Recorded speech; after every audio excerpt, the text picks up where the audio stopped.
Go to Fireball.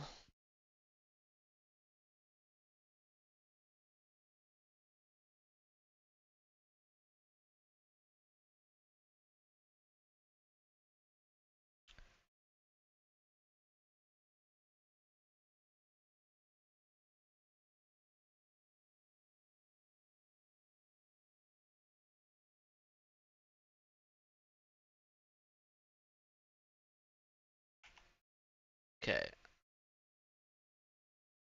Um,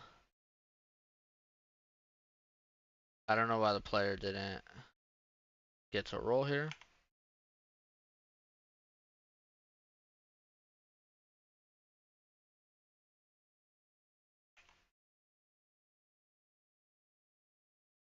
Where's my prompt? I don't have a prompt.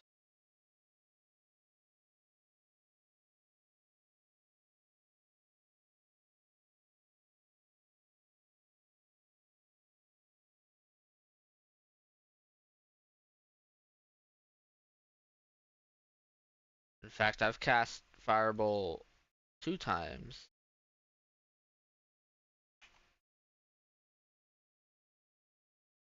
Okay, so then he rolled it automatically.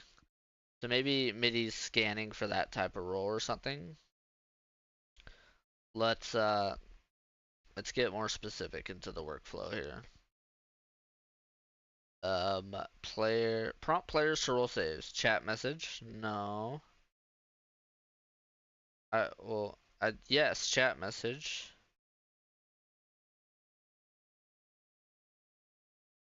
It wasn't there though.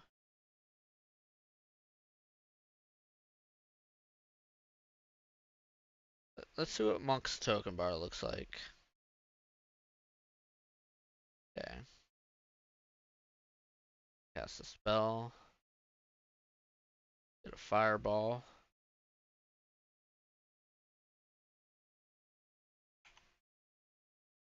It just auto rolled again.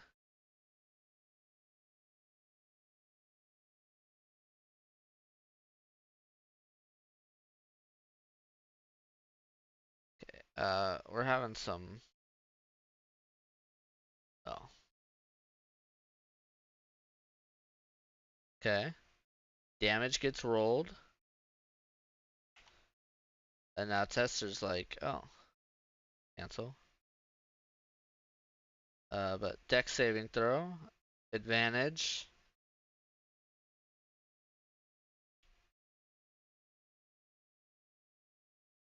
Okay. Okay. Alright. We gotta do a little bit of cleaning up here. Hang tight. Uh, it's gonna be under measurement. So we click it, delete, click it, delete, click it, delete. Back to token select. Okay. Back to the goblin. Go to configure settings. Workflow setting. Um,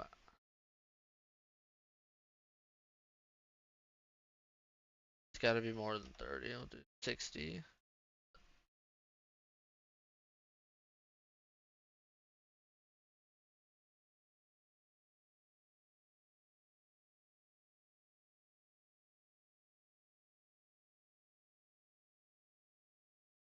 Guard previous. The damage gets auto rolled. It's out there. You see it. And oh, it's right. No, it's your old one. Not prompting us. Okay, what if we just, alright. Dex saving throw.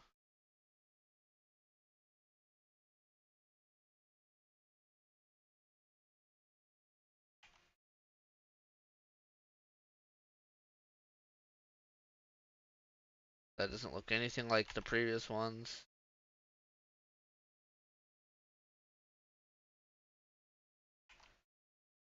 Now it's here. There's no way to roll.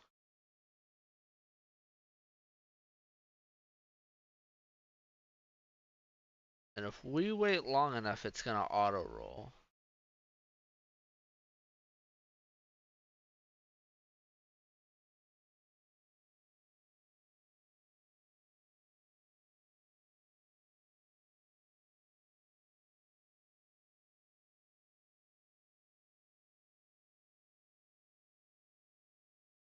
You see 10. Oh, so that fulfilled it when we clicked it there. So once this whisper popped up, it it prompted the save. I still think that's not what we want though. We're gonna go with uh the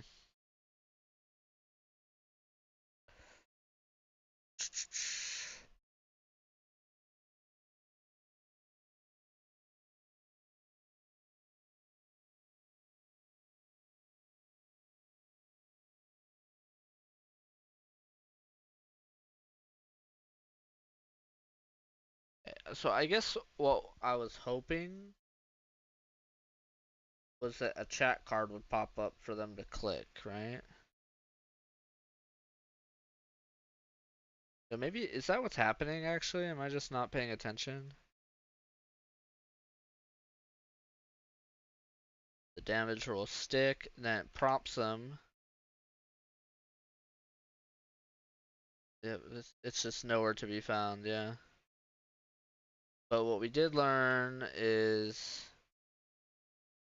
Dex saving throw, normal, nat 20 again. It does stick it to the right thing. So that's sick. It's not quite as polished as monks though, so there's no reason. I mean, we're always gonna have monks no matter what we're doing. So we're just gonna set it to be monks. Token bar. Um, where is it? Chat message, monks token bar, save, save.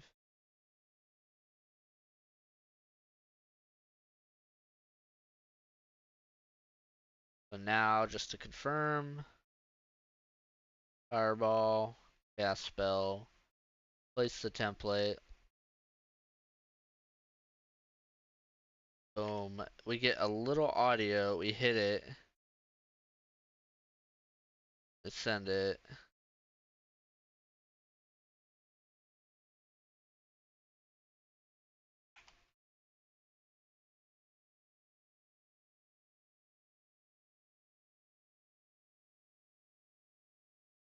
Saved.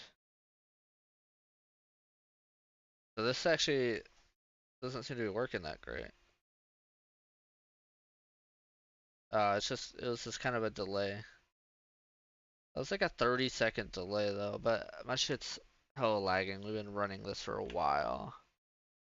Like 6, 8 hours. Sometimes you just gotta restart it.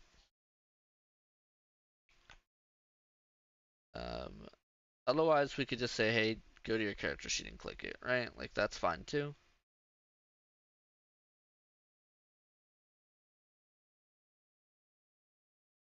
But just to like bring it back.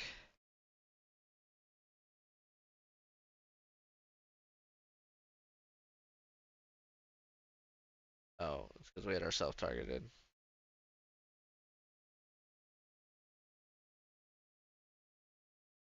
We auto roll the damage, we send it out, it auto rolls it back.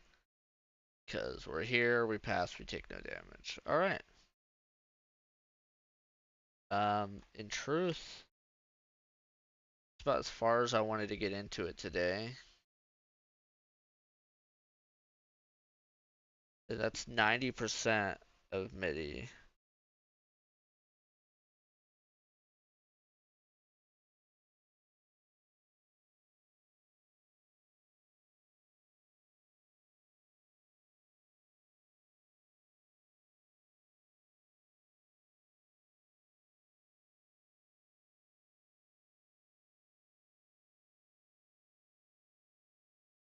Okay.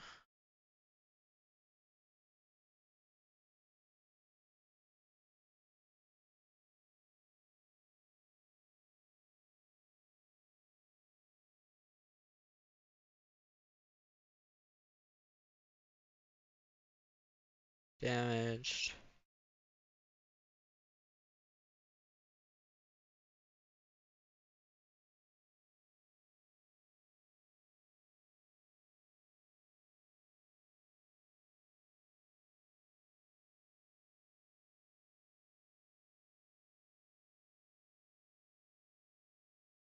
So we have to fuck with that another day. Reactions, whatever, missed mechanics.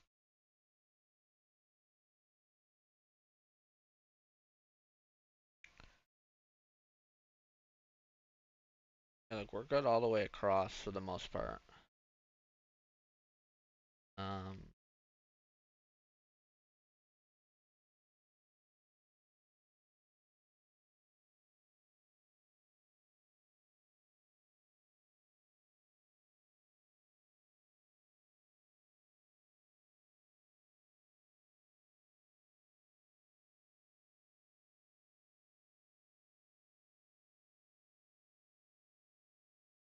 no XP.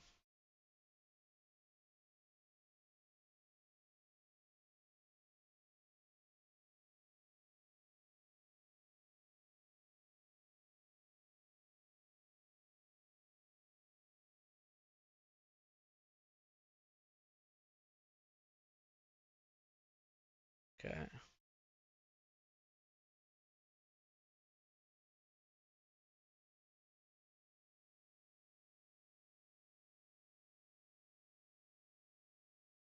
We'll mess with that later. That's way down the line.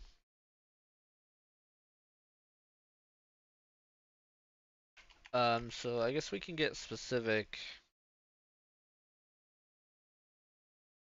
in what we wanna.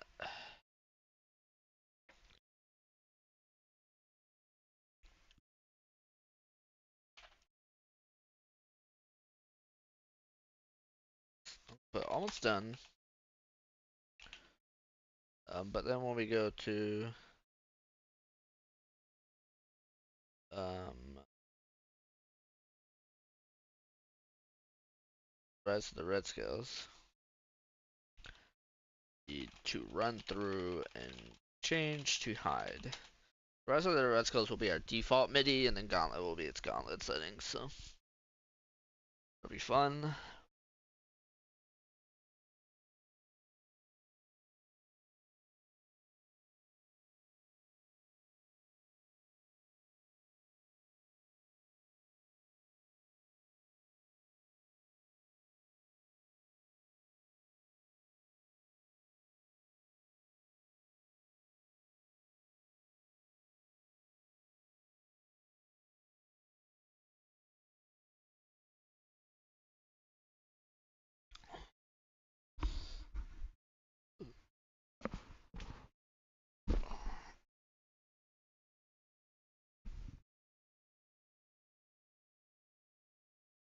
Trying to think now.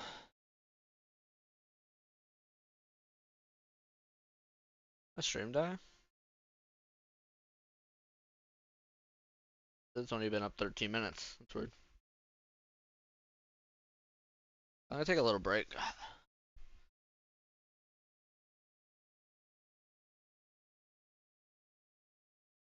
Yeah, like a 5 minute or sound crazy.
I just had my mic muted for a minute, and I can't be asked to find music, so there's no audio.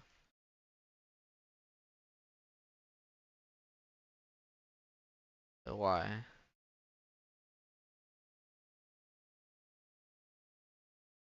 Why can't you set?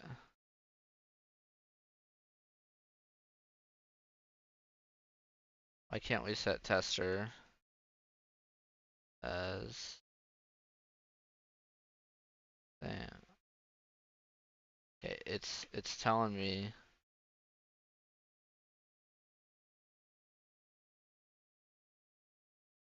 save changes. We go back here. We own it, and we have intern. But for whatever reason,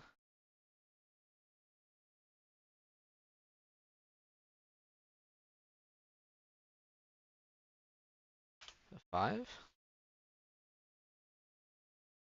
Hmm. Interesting.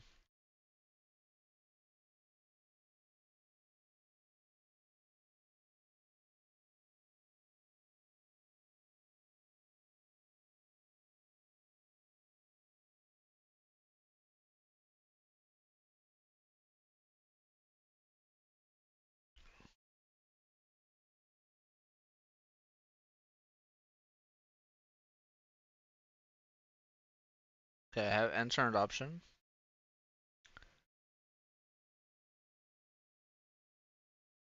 Maybe it's because there's a combat running, like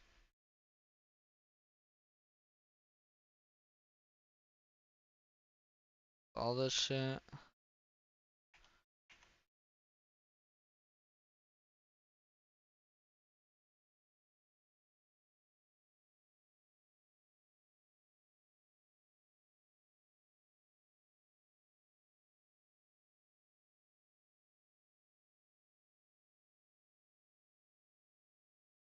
Maybe it's because it's like an incomplete.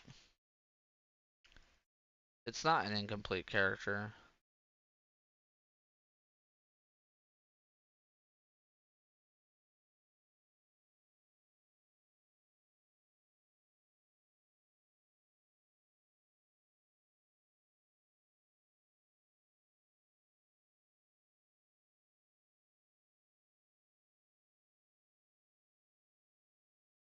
Yeah, I'm the owner.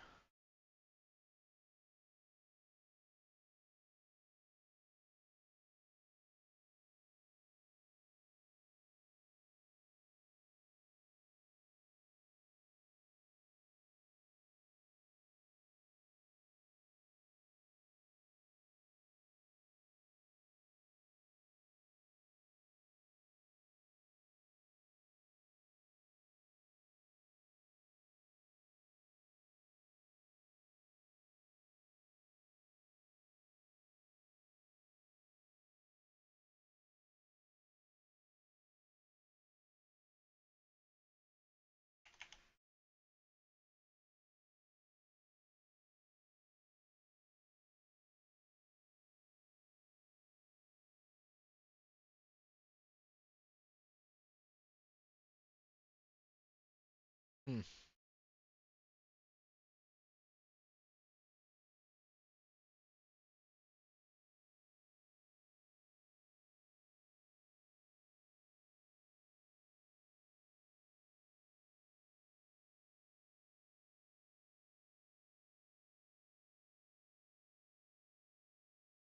I think it's because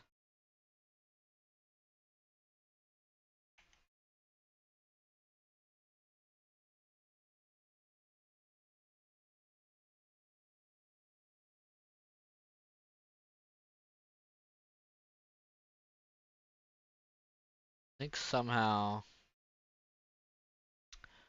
this other profile has it set as default.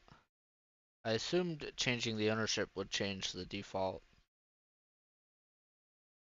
but that doesn't seem to be the case.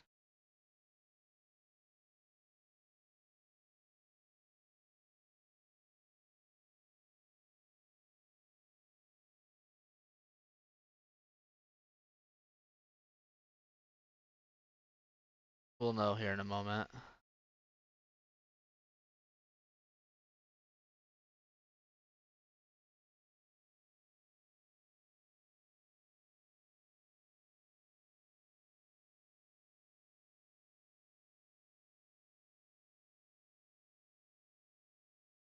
I think that was it. Still said none, but it had like the symbol and let me cancel it, so.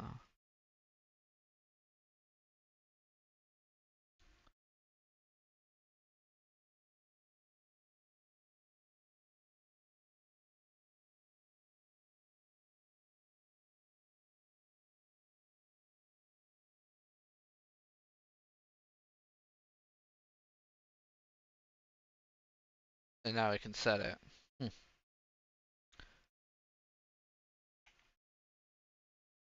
Wait,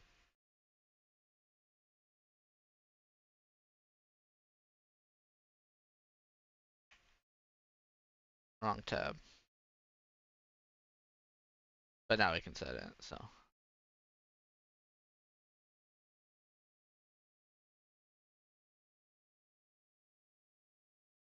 Do we never fix?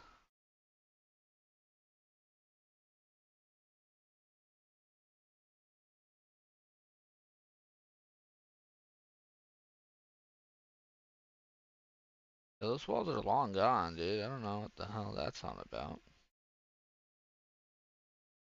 Yeah.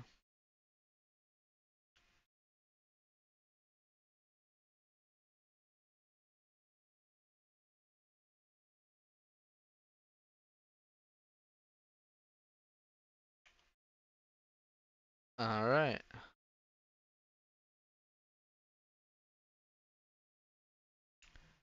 Ace. Attack. Miss. Ace. Attack at advantage. Get any sounds, that's weird. But that's because this profile is its own settings. Miss. Okay. The button's still there if we want to fix it. Get a redo. Miss. Jesus Christ. Thought people wipe. Rolls. Damage roll. It should have a minimum of one. It's interesting, but it's the core system's problem. Or maybe I just ruled that. Okay. Um, so I guess what I hate here, I mean, what we would like to get to work, literally just one thing.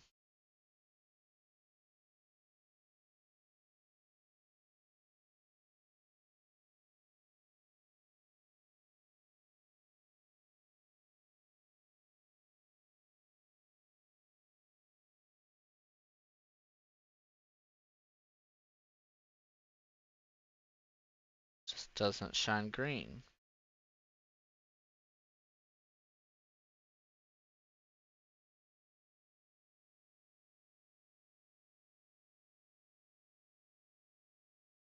Shines green here.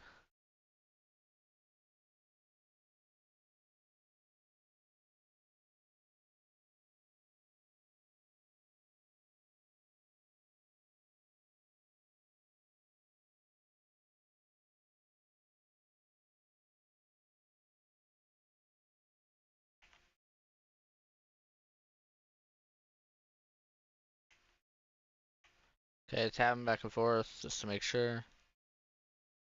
Yes, it's not quite. It would be perfect if that was like it.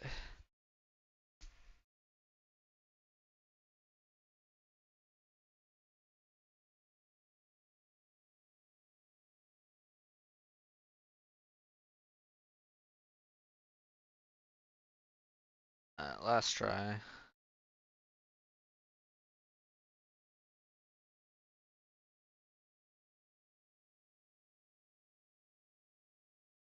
Yeah, there's just, I mean, there's no feedback when we merge the cards.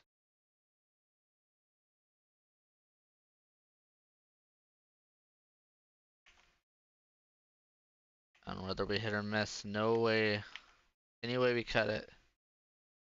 So we just have to live with that.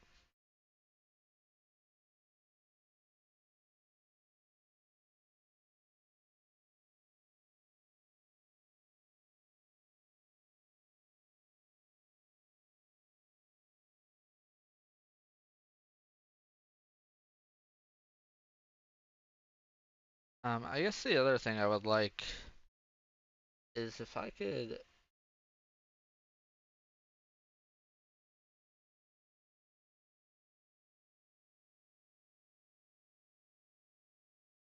Yeah, this right here. Use alternate roll display on merge card, moving the roll formula to the tooltip, and optionally add advantage attribution.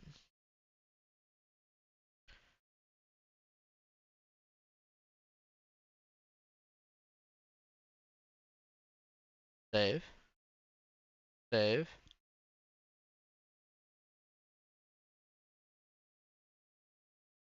Swing.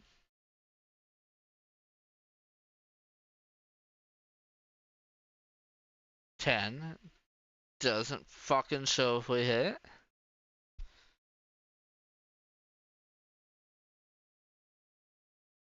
You know, we just don't know. The feedback just isn't there.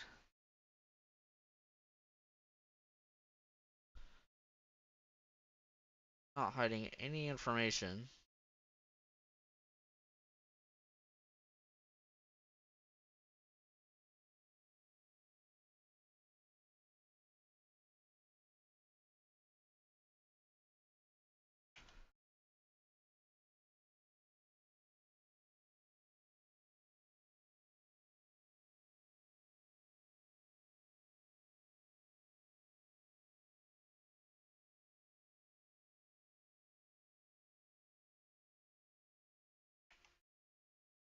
Still just not there.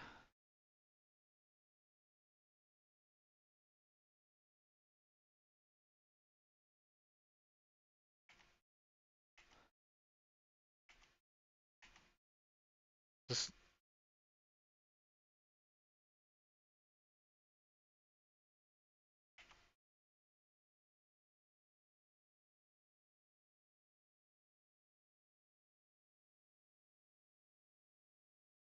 okay.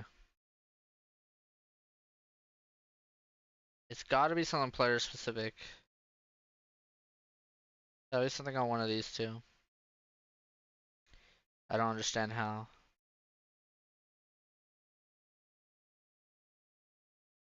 Default tooltip.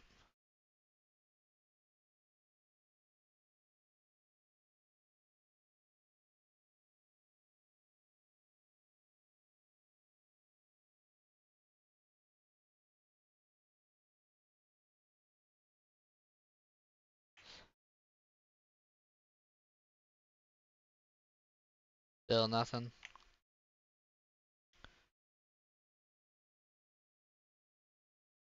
Maybe it's a bug and we just had to toggle it on and off.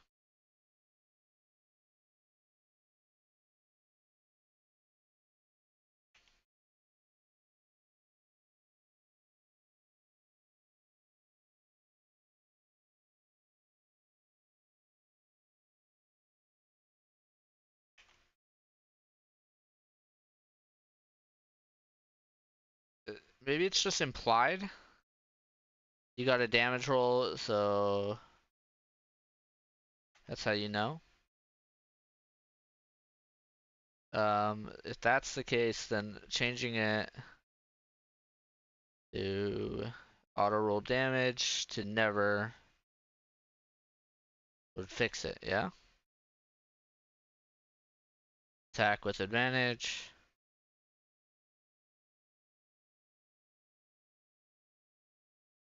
Miss.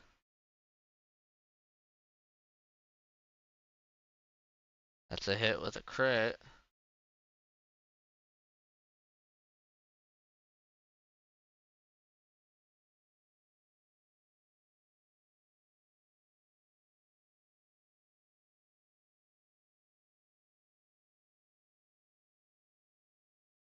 Doesn't make it clear that you've missed. What are these fucking rolls, dude?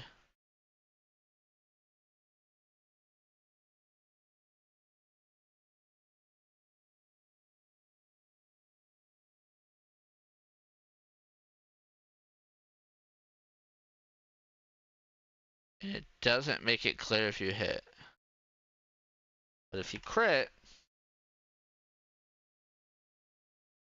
Uh,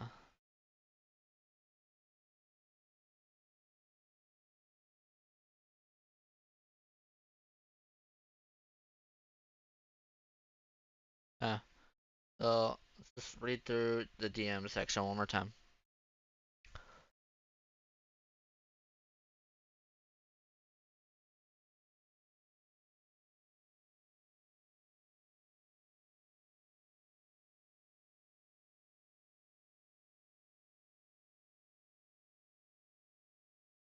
So these two,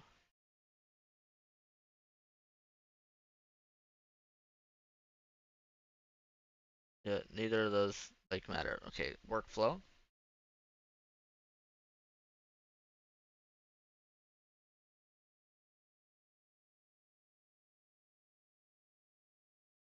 I think that would get rid of our fireball thing, but we'll leave it for now because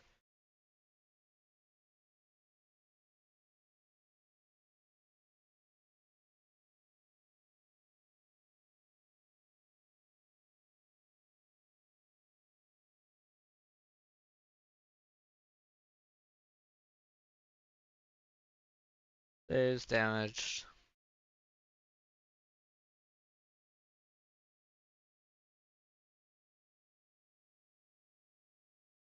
Alright, let's see what this one looks like.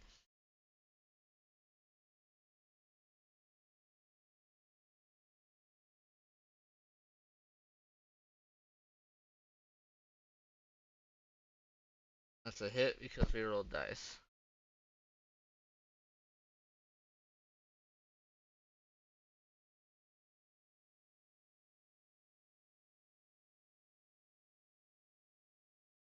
Nice.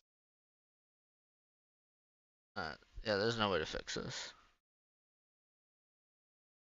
Seems to be a bug or a fundamental misunderstanding on my part.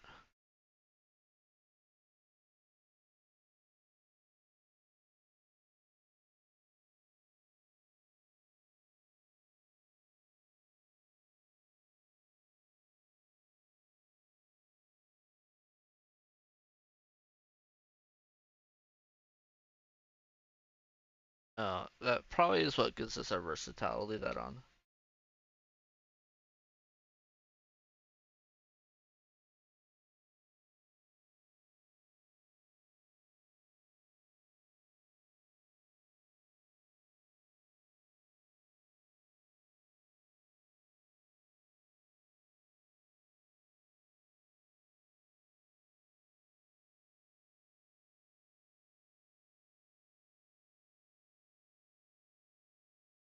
Alright, and then we'll go SRD. Item. Something with versatile.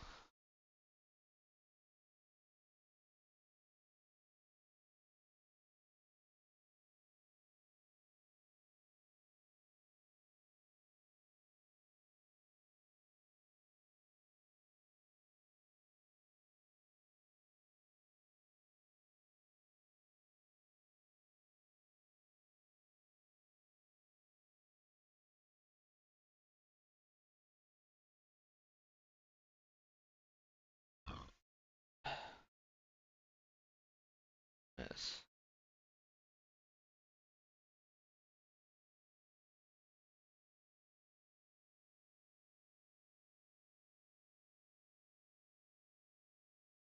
How does that miss?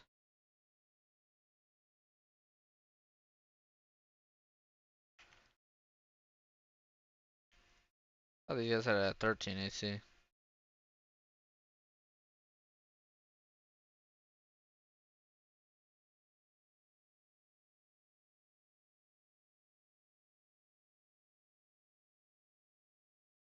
Okay, and then at least we can kick. Why does it say 2? How many times? At least we can click for versatile. That's good enough right now. I would like there to be a way to set it one way or the other, though. Or the players set it.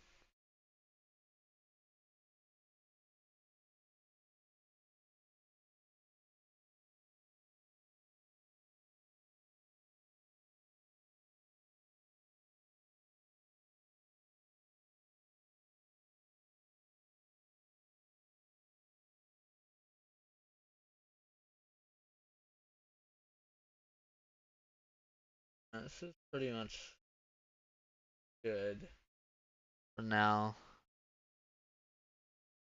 Do I do some actual research?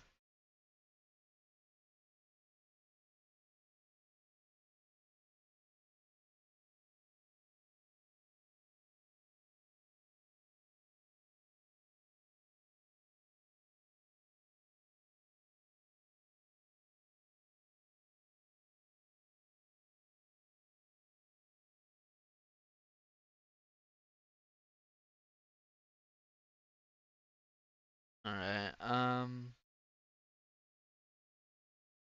so yeah, the biggest issues is it's so minor. Let's take notes. Uh, where's our gauntlet?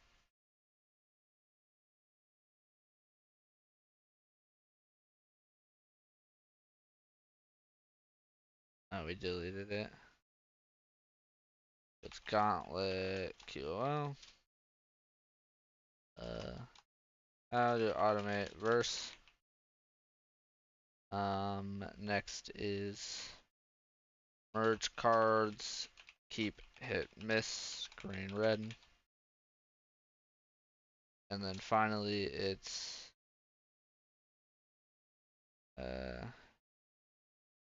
line damage button on merge. There are two separate issues that happen when we merge cards. And then outside of that, the only real issue is versatile weapons. But that's fine. I think that's it for Gauntlet work today. Um,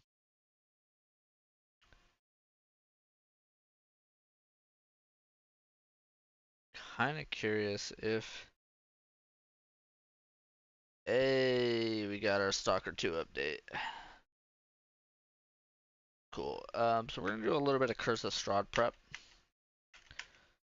Um, for the IRL game we're running.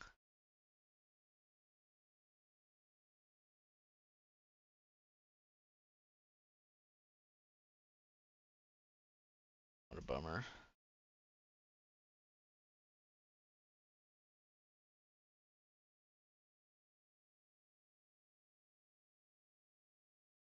Let's see.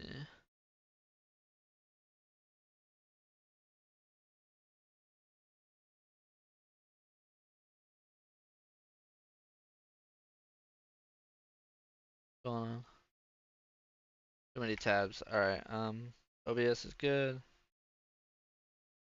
Don't launch the game already. Okay. Stalker's updating. We need to go to Curse of Strahd.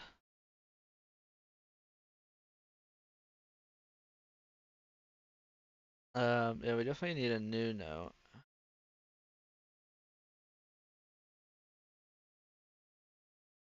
Hello? Alright, and then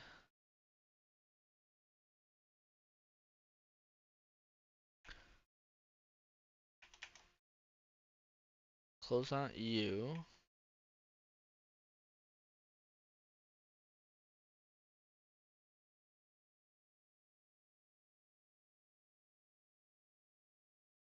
We are. So we are on Act 1 Arc B. So Act 1. We're gonna create a new folder. Also name it Act 1. You into you. Act 1. We're gonna create a new folder. Arc A. That's fine. Arc B. Okay. We open up Arc B. We'll create a new note within it. Call it Arc B. Beautiful. And then, like, yeah, we'll just copy that URL for right now. So we're gonna read through this.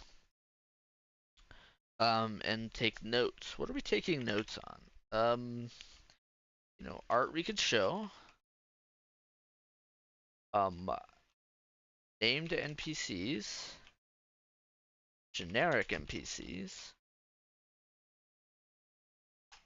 bad guys, locations, maps, handouts. This seems to be a good amount of what we would like. Um, we also we need to get this over to the laptop now. Um,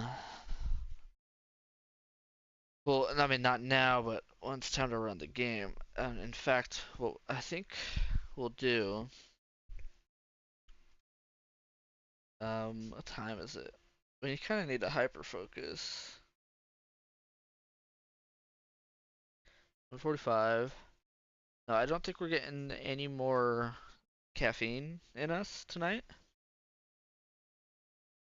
So instead, we're gonna load a bowl. Read this whole thing, take notes is step one. Step two is sync Obsidian with the laptop. Step three is to unplug our second monitor from the main PC and plug it into the laptop and do a trial run.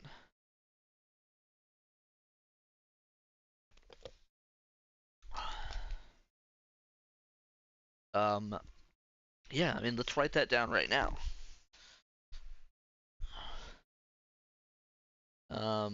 So step one, step two, step three. Okay, read arc, read the arc, take notes, fill out sections below. Step two is sync Obsidian with laptop.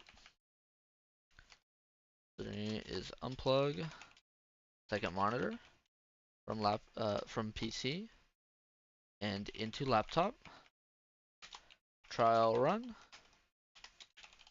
Trial run. All right, so let's get started.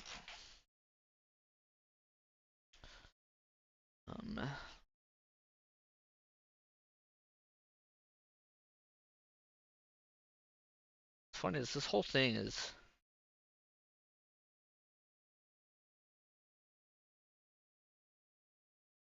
uh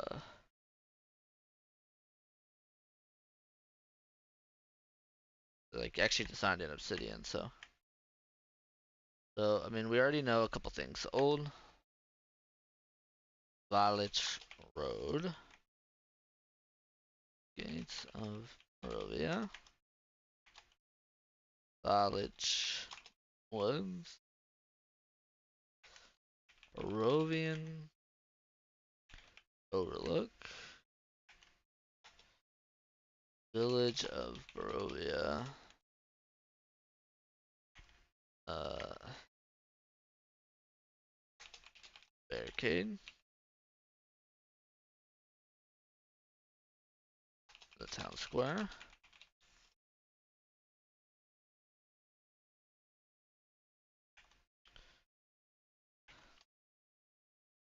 the Blood of the Vine Tavern,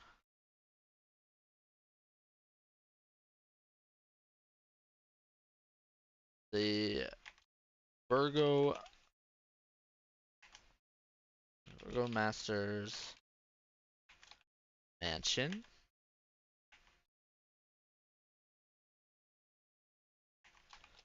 Bildrath, Mercantile, Mercantile, the Eastern Barricade,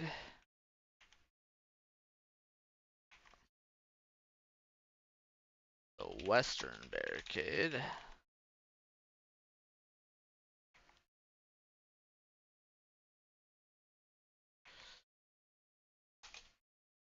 the Barovian Church,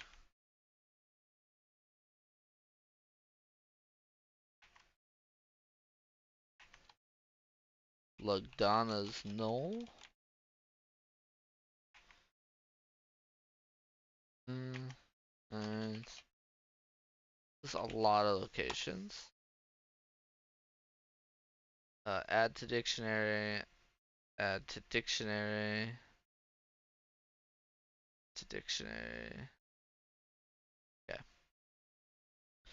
That's just looking at like the index. Obviously we know that an arc takes multiple sessions to get through, but let's start reading through.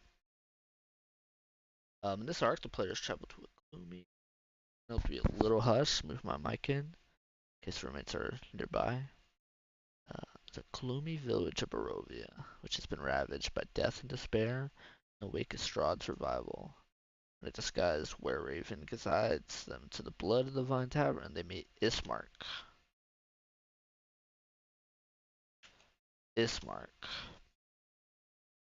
And, I mean, to be fair, Bloodraven, in a way. The village has been under attack by Strahd's undead horde each night for the past 6 nights.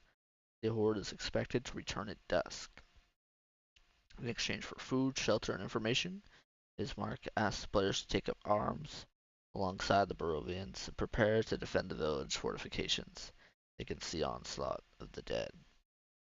After successfully defending the players, Strahd personally invaded the Burgomaster's mansion, killing Ismark's father and biting his sister Irina. That's like weekly. We have Strahd. We have Ismark's father.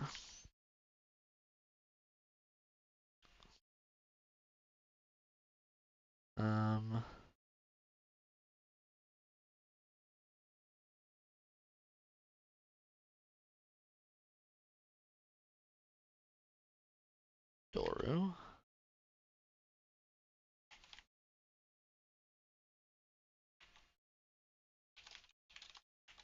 This is so many NPCs, right? Father Donovich.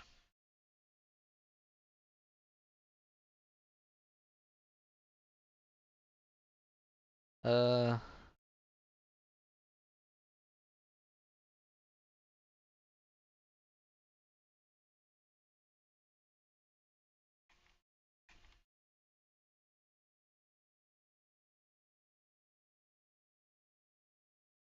okay, so we do need to take a look at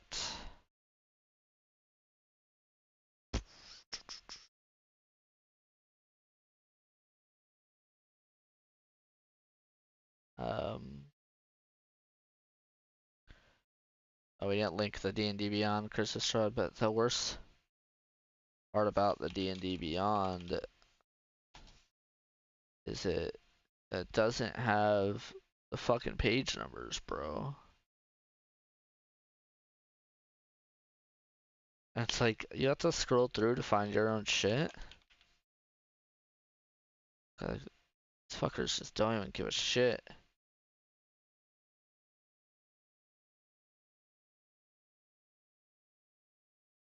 Uh,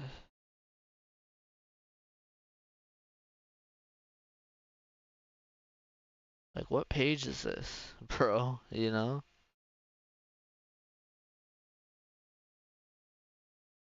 This is actually worth though noting. This is all gonna come up at some point.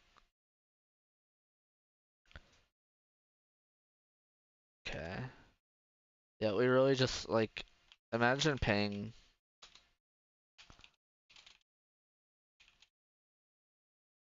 or something and then it not being useful. Uh, page 33 is what it said, right? It takes place in chapter 2, area A. Okay, okay. That's there we go. All right.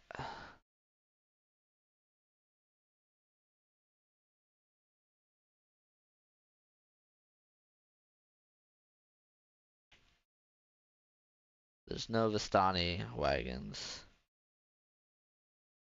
The journey from the tower 2 miles long and takes 40 minutes.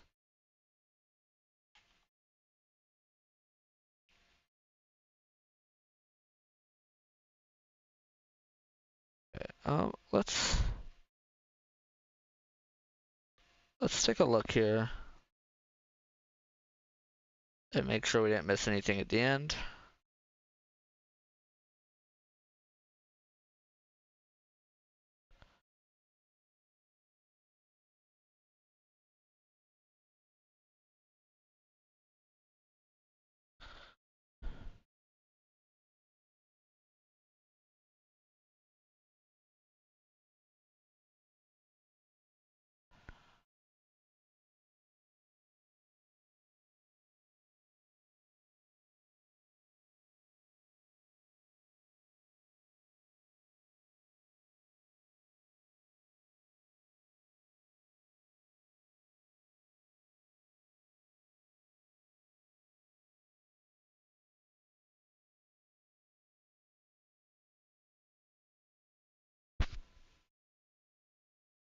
Act 1.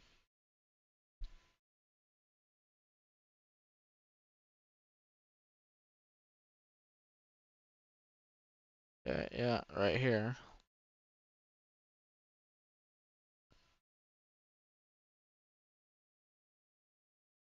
Chapter 2, Area B.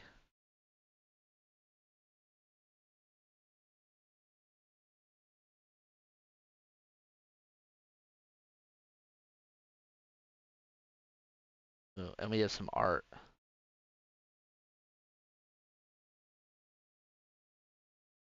Copy link address. Is that enough? Yes. Okay, beautiful. We have some art. Uh, Gates of Barovia. Beautiful.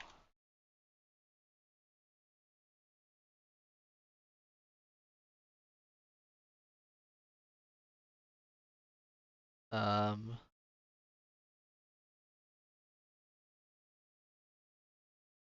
this is important.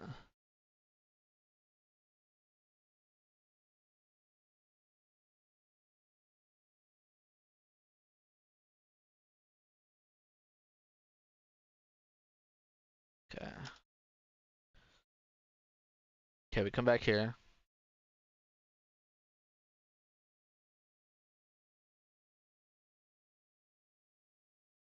Uh,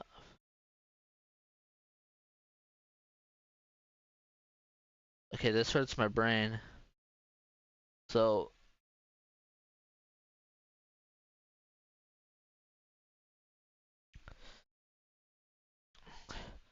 okay, so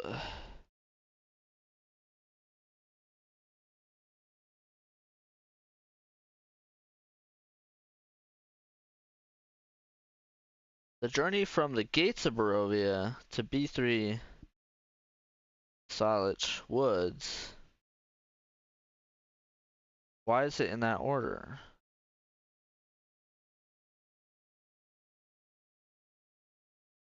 Holy shit, dude. They're not the town gates. Brah. They're not the town gates. They're the gates to the fucking...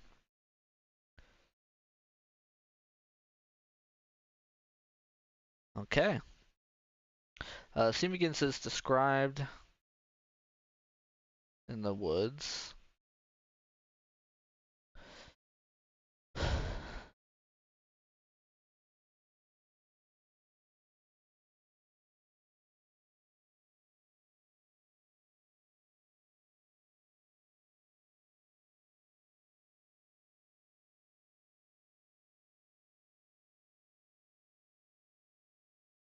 Alright.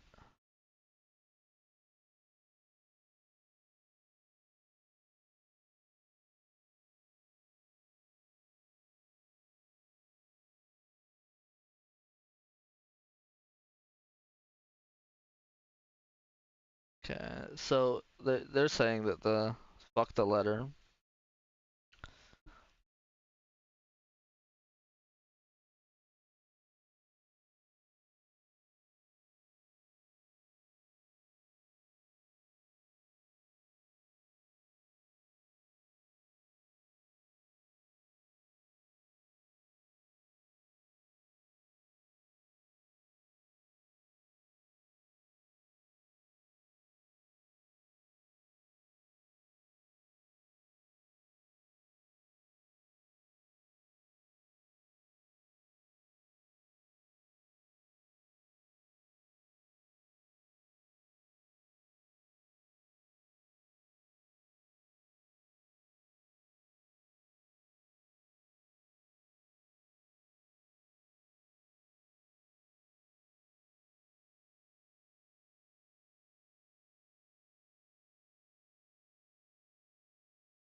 Okay, so we got potential handout opportunity here.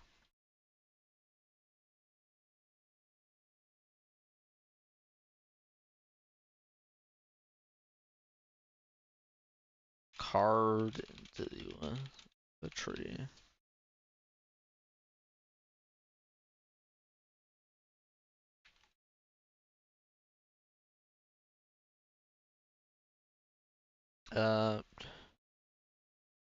Are we?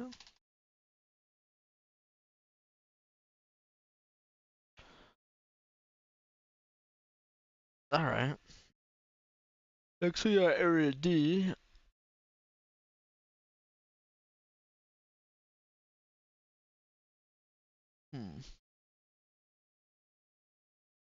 Wonder which one it means. Ooh. We do have a player version. However, it's a little rough.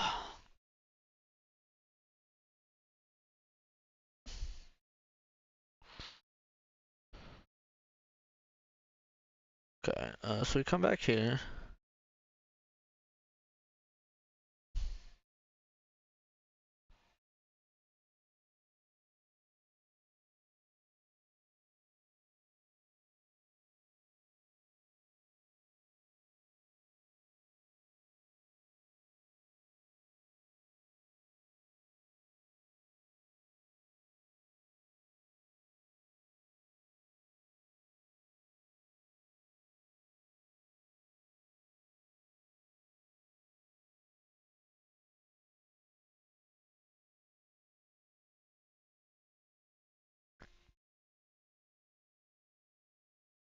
Alright.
Okay.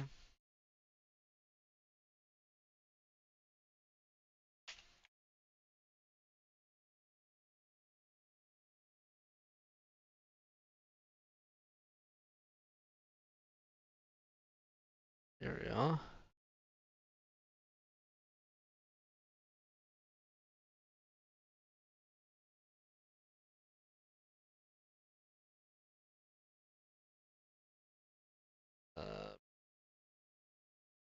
The bad guys, let's put combat guys. Scouts?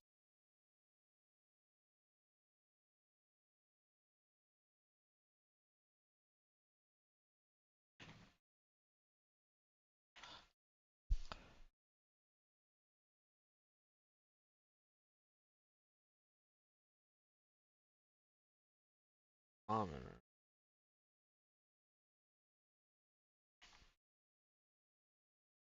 So also have Riza, Borga. We got a whole profile here.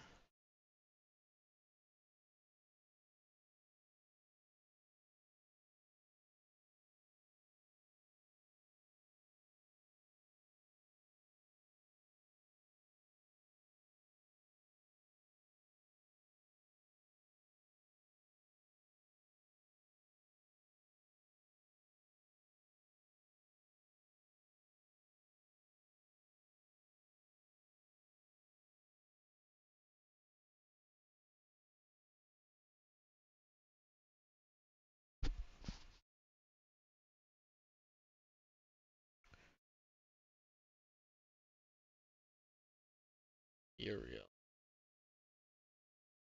Out the Raven. Howdy doody.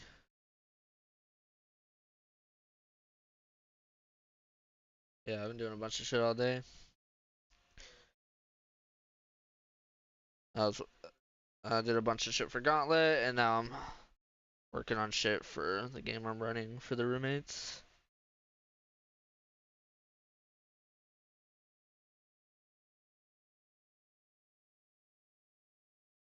Yeah, no doubt.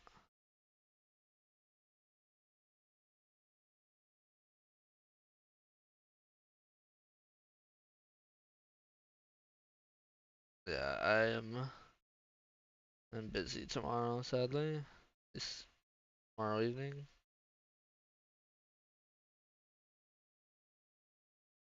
No, but I work Mondays, so I usually don't run shit on Sunday. Unless it's like early, and nobody's around early, so.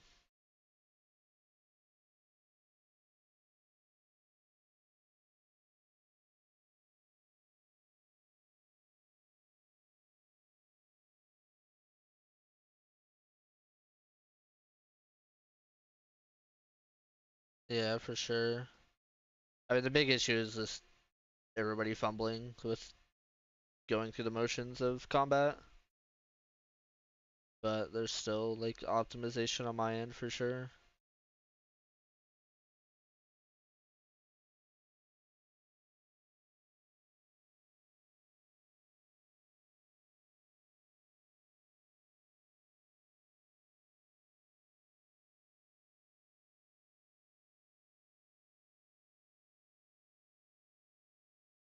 Yeah, I mean the issue is every time somebody's gonna end up with the caster and they're gonna need to read 20 spells. Like there's no way around it. Like like he like even when I'm like hopping around and shit, like we always end up with everybody ready and people waiting to decide on what spells they're taking. It's just kind of inherent with D&D.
Yeah, I do think I have most things automated for Gauntlet now.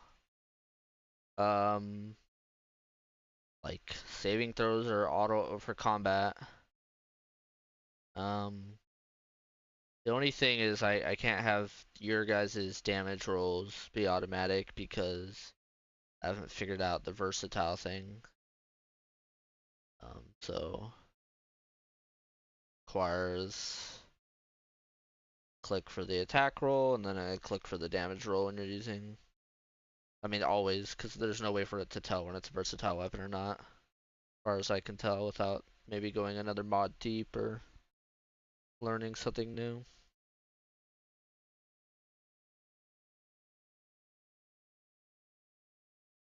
True. I mean, I could even have it automate assigning damage, but there's just so many things that don't work out and need to be undone or manually done still that I don't feel confident doing that yet.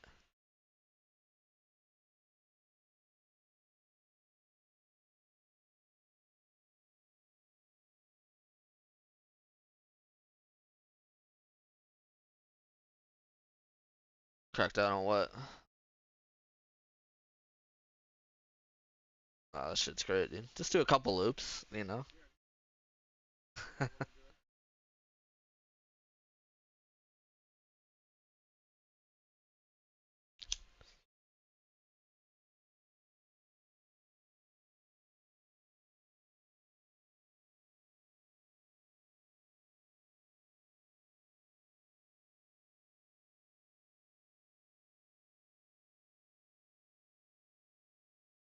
Alright, Haggard villagers.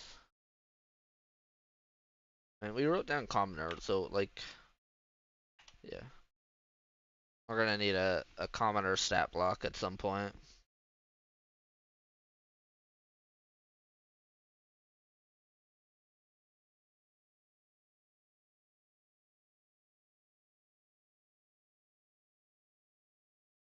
Okay, who's this?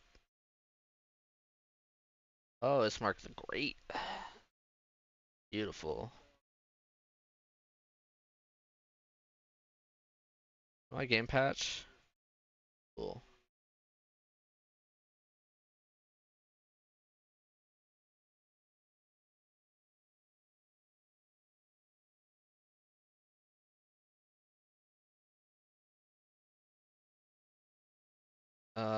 Let's.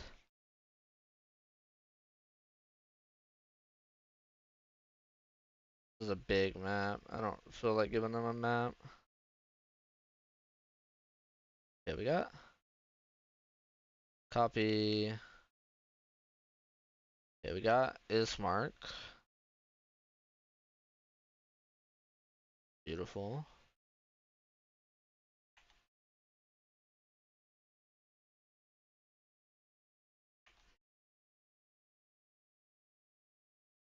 Alright, we got Arena.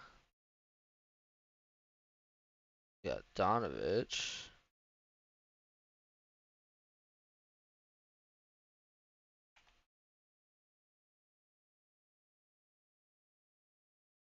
We got Doru. Yeah, this is sick. Yeah, the D&D Beyond it, like, that's cool that I'm getting that out of it. For sure. Copy image address. Go handouts. Statue.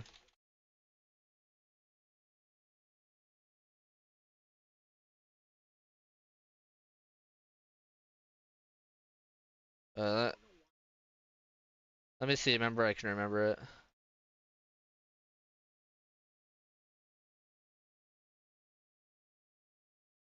I well, for sure. I mean, it gives you a free mosquito, which I mean, you're like, oh, a strong monster, that's bad, but eventually it's like, yeah, eventually it's like, oh, free XP and loot opportunities, right? Um,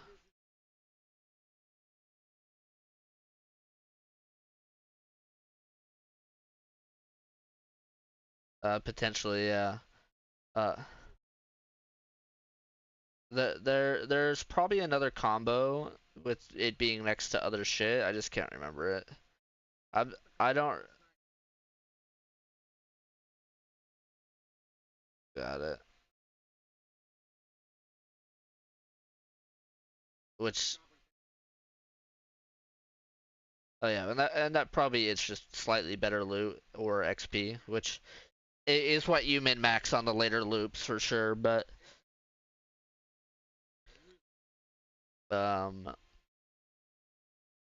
there may be a reason with other combinations that you want that healing debuff. But I don't remember running it very often.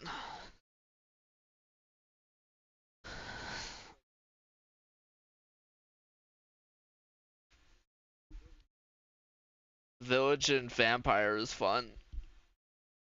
It gets hard, but it's fun.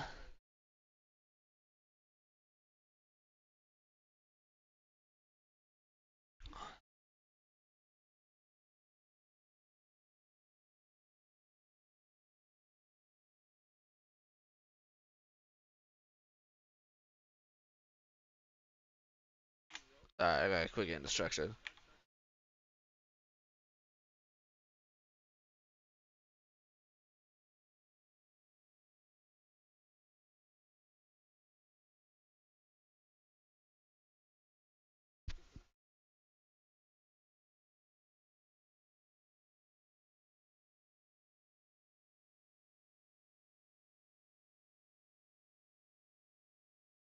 Okay, B E2.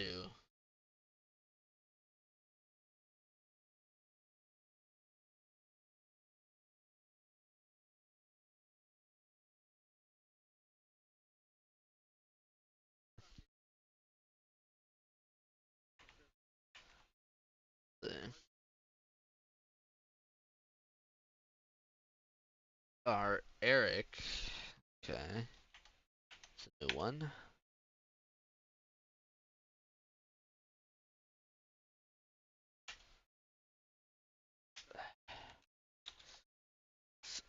We gotta keep better notes here. Scout.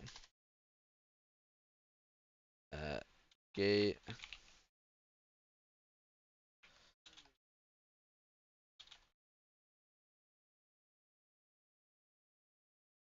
Gate. Eric. Tavern.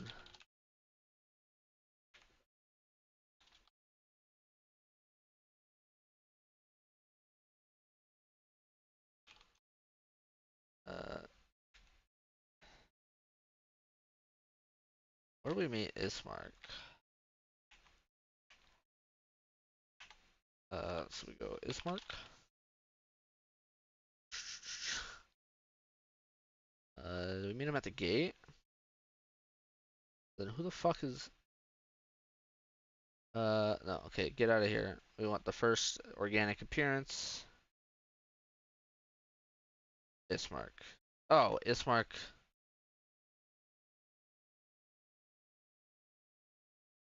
Oh, okay. Alright, these ones are just kind of on their own because of reasons. So far, that's it. Okay. Um, Blood of the Vine Tavern. Definitely getting this far.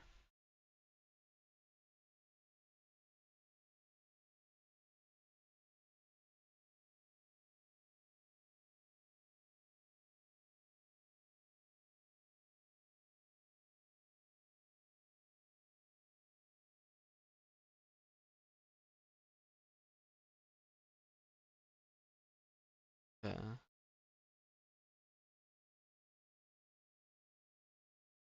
I named Doru. I mean, so we already talked about that. The lackey.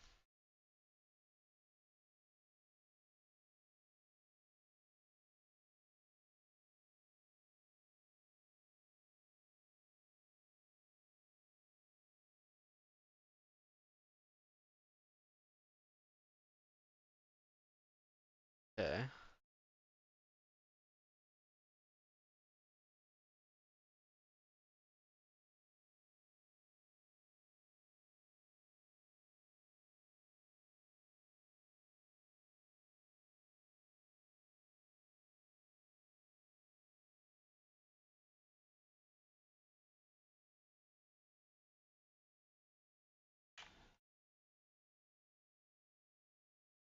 Tavern.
Alright, so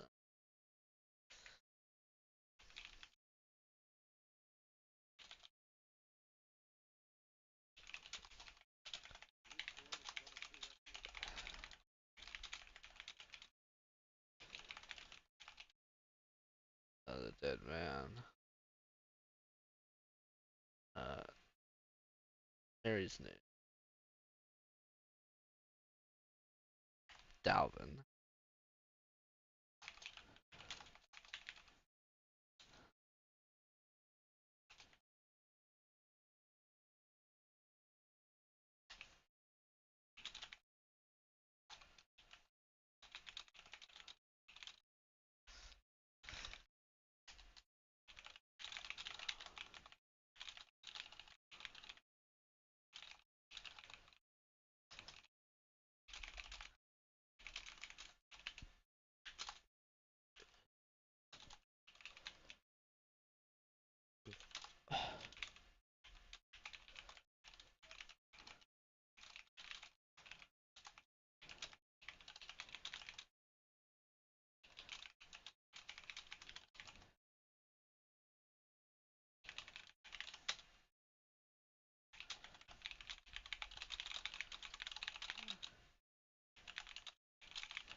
Yo, what up, Sky? Alright, we're caught up. I had to brush up my notes. It's Vistani.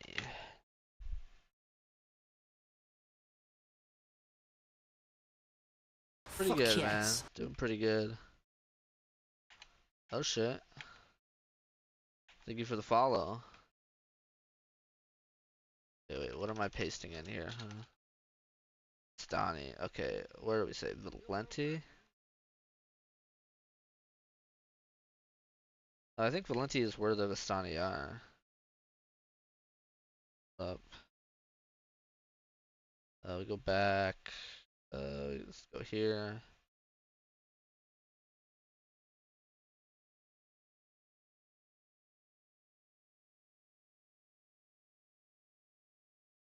Oh, it's Valaki. Okay. Valaki. I gotta get my link set up in Obsidian. Yeah, no doubt. I'm running the game for my roommates, so we're doing some prep. We were prepping some other shit for our other games in Foundry earlier, and just trying to brush up for tomorrow. Okay, we gotta go back to Mary's news. Alright. Yeah, it's pretty sweet. It's pretty sweet. The lore is deep. Uh, Gertruda?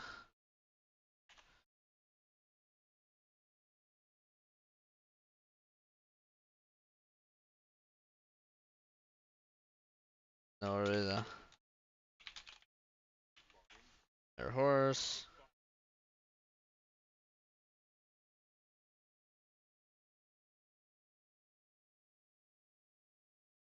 Okay. That Gertruda has gone to the castle. That. Okay. Everybody goes silent. This marks his worry.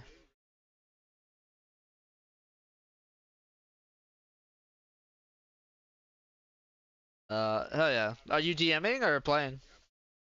I imagine if you're trying to cook ideas, you're playing, but or DMing. I mean, alright. I mean, my Discord is 20 people talking now. All right. The players. Uh, uh, this mark refutes. To assist locating, assisting. Scouts and hunters are more than equipped. And just a side note, players are not familiar with the area.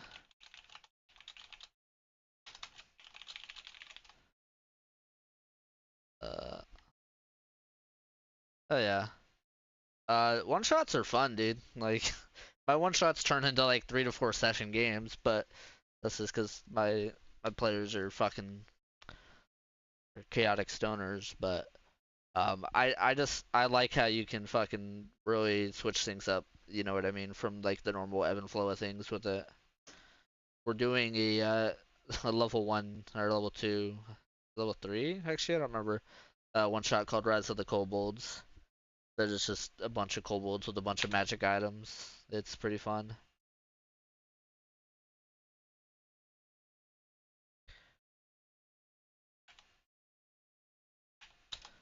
However, he will try.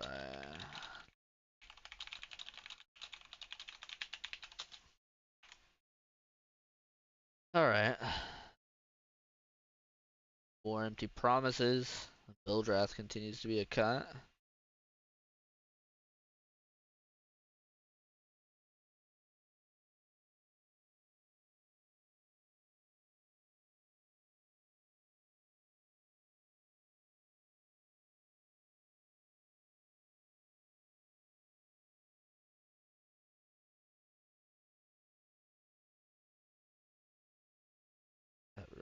Quiet.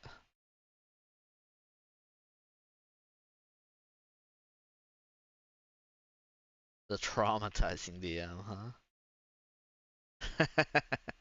Hell yeah. That's good. I still kind of struggle with like really getting into it because it's just so easy just to kind of bullshit with the party, crack some jokes. Um, Running like pre-done shit like this really helps.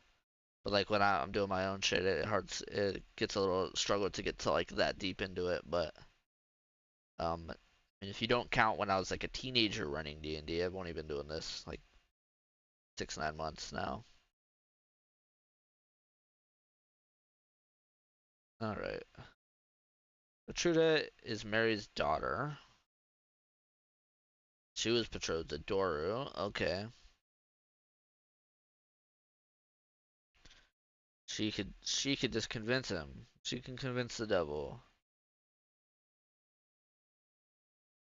And she stormed off like a teenager. That's already like set in stone. That happened the night before. All right.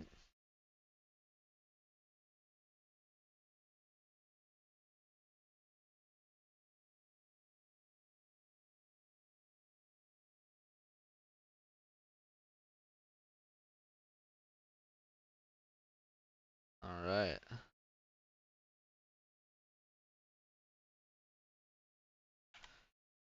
Eastern. Very good. Put that note in my obsidian. Uh,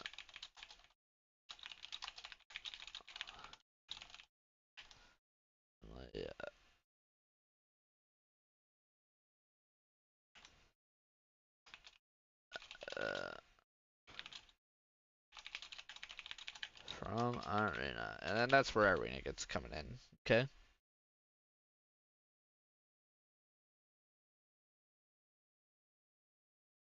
Yeah, I feel you there. I feel you there. Um, I think I'm in the same way. I think it got a little tricky running shit online. Like I kind of bogged down in like the weeds of the tools we're using. But it's like you gotta have enough for the players to work with to throw you a wrench in your plans for you to throw a wrench right back. You know what I mean? Like I'm always praised at dealing doing a really good job keeping things going even when players do stupid shit. Like you know what I mean? Or when they succeed, like very well or whatever it may be. Like I'm always able to keep it going, dude. I never really get caught off guard, despite all the crazy chaos that gets thrown at me.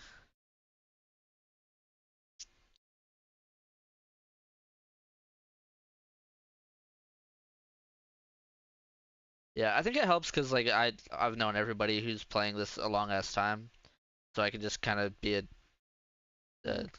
an asshole, for lack of better words. You know what I mean? When need be, without like worrying about drama or having to like check in, so to speak. So that goes a long way. But like setting it up right, like getting things to run smoothly, so like in the moment of the game, I'm free to do what I want to do is not been a struggle because it's been really fascinating and interesting, but it's definitely taken a lot of time. All right, so they send players. So he tries to send the players to the mansion. The mansion. I mean, it depends. It's typically for, well, we have four core players, and then I kind of have like two or three floaters. Um, so we usually run a five-man game. Occasionally, I've ran a six-man game, and that's my limit is six. Four runs the smoothest for me, IMO. Three runs really well, but three just feels a little lacking, and then you're spending extra time like balancing around that because three-player parties are pretty swingy combat-wise. It feels like, which is fun. It sure is fun. All right, commoners, mob. I remember this whole scene. Holian. Oh, that's the dad. That's his dad, right? Ismark's father. So we can just put Colian and then Mansion if they meet him. Uh,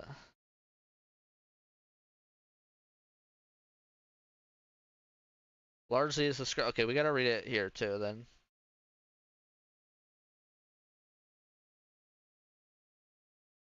Okay, I don't know how to read. Page 40.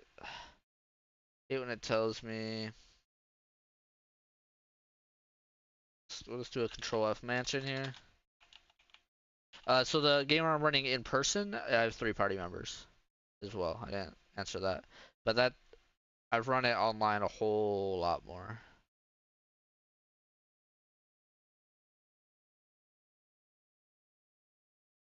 It's so annoying.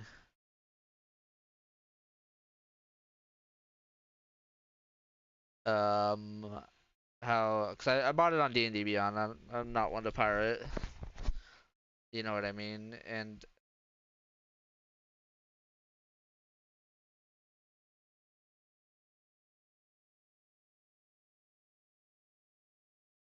so I'm using like a remix, and that's why chapter three, some chapter. It doesn't say that I don't have the page number because it's not a PDF at all. It's all web formatted. Uh, yeah, no doubt. I think that's an interesting way to put it. Too, which I would say is accurate. Six, I'm definitely waiting on the players. Three, it hasn't felt that bad, but yeah, it's been there. a little bit for sure. Okay, so we wanna. I brought it up. I'm gonna finish reading this section and then I'll go back and read the actual D&D Beyond. This tells me what's different, so I need to know what's different first. Okay, hasn't been killed, hasn't been bitten, blah blah blah blah blah. A bunch of pissed off commoners. Go home, Alinka. Alright, so Alinka is gonna be the commoner mansion.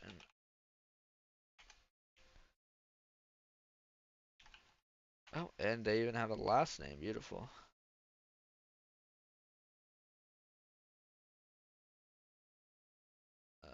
Okay, we don't need to read this. Burgomaster. Yo, what up, Fabian? We're prepping for a D&D game versus Strahd. Reloaded.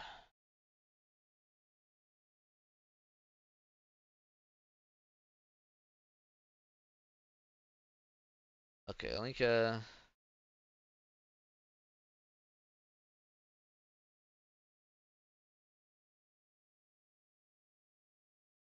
Beautiful.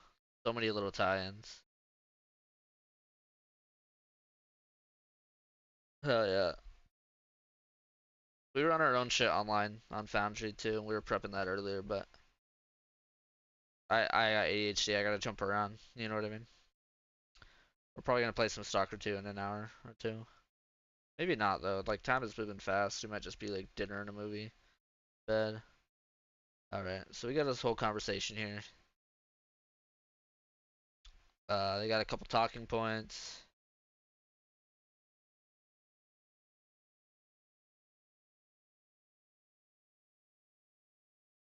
I think it gets personal,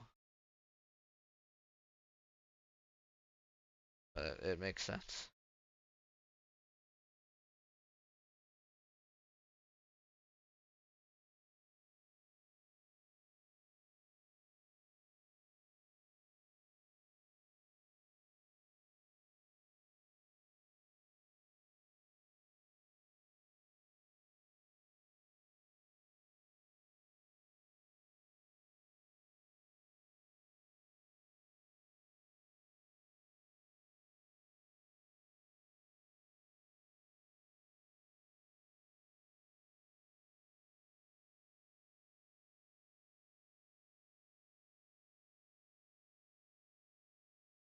Yeah.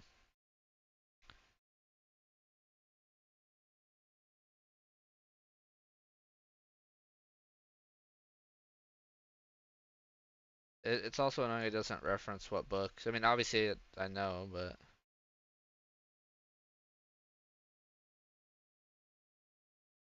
in the mansion. Alright, so Angry Mob, lore, into the mansion. Amy, Arena, and Dad into the mansion. Alright.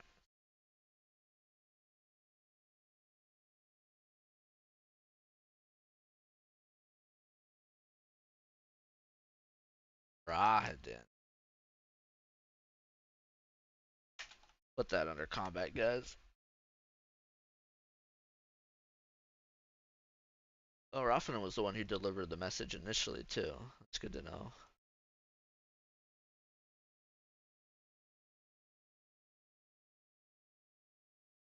Yeah, for sure.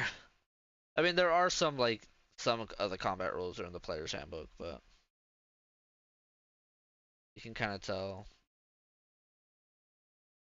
as long as you scan through both books twice. Yeah. Alright, hold on, let me reread this.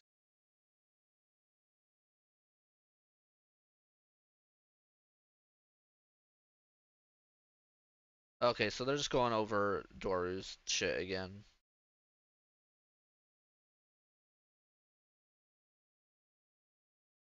This fucking what's homeboy on whatever the Ravenloft book author. Atlantic. Yeah. Owen, the Burgomaster.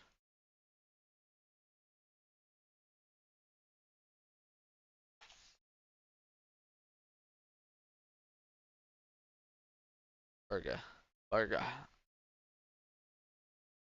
Alright, cool.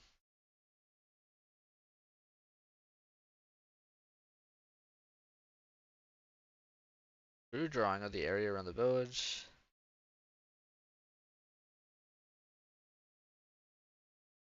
Okay, it's not the map, it's like the bottom right corner. Uh,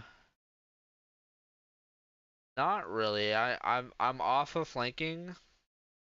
I don't do marking. Like the push through, and there's a couple other ones that come up very rarely. Even if I did do them, I just do those on a case by case. Whatever I feel like makes sense and is fair. Um,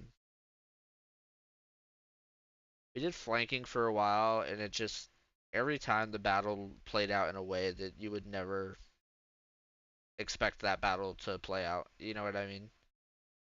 It just became way too gridlocked and weird. You know what I mean? Like the melee fully surrounded, and then the party pinching on one side. It never made sense. It just I guess the other issue is that I felt like, at least with my group, they were making suboptimal decisions just because of the inherent power of advantage.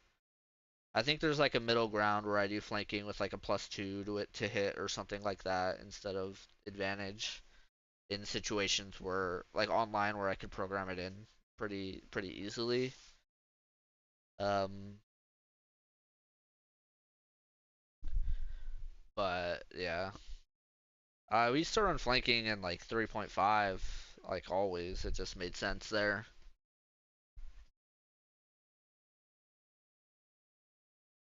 But there's also like if like the party if there's like five of them surrounding one guy, you know what I mean? Like there's gonna be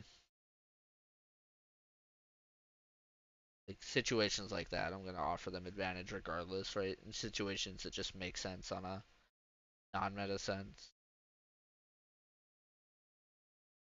But like I said, I'm pretty new to it, filling it out, so that's not to say I won't run it again in future games or test it out.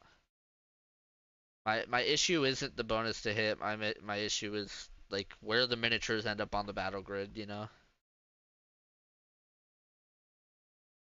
And I think that's good. That might be necessary, but um something, right? Like I said, my issue is like it isn't them being more likely to hit, it's or crit.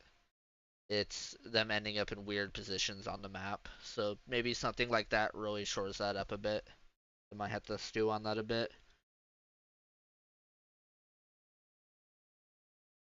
Okay. So he's asking them for tactics because they're getting shit on. But it's like out of the ones who attack us, there's even more in the woods, thousands. Why haven't they? Let's just see if they're put themselves in the devil's mind.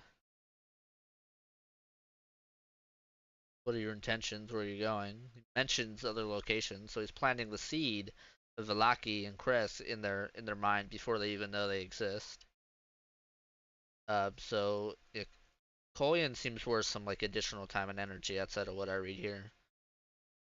Really putting it down because he's putting a lot of meta work in, and he's even giving him a letter. So let's go to. You guys won't be able to see it, but I'm opening up Obsidian under the handout section, and we're gonna put Colian's letter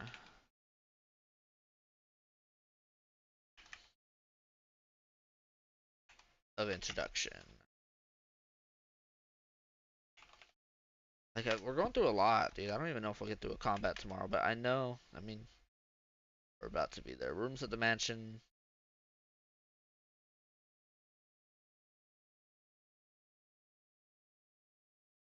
Okay, torn.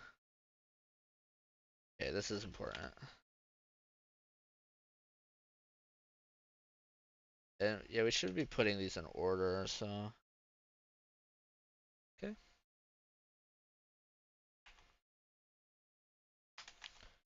Maybe I just print this shit out right now, dude.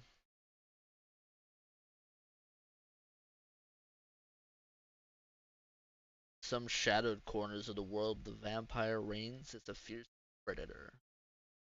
Beyond mere bloodlust, these creatures are cursed with a range of abilities and weaknesses that make them as enigmatic as they are terrifying.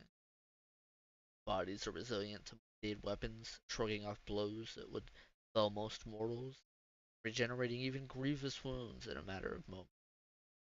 They move with unnatural grace, their senses sharply attuned to the whispers of the night, but it is in their supernatural abilities that their true power lies. They can bend the will of others to their own, ensnaring friend and foe with but a gaze and a whisper, shift from the ease of thought, becoming bats, wolves, or even a sinister mist that creeps beneath doorways and through cracks.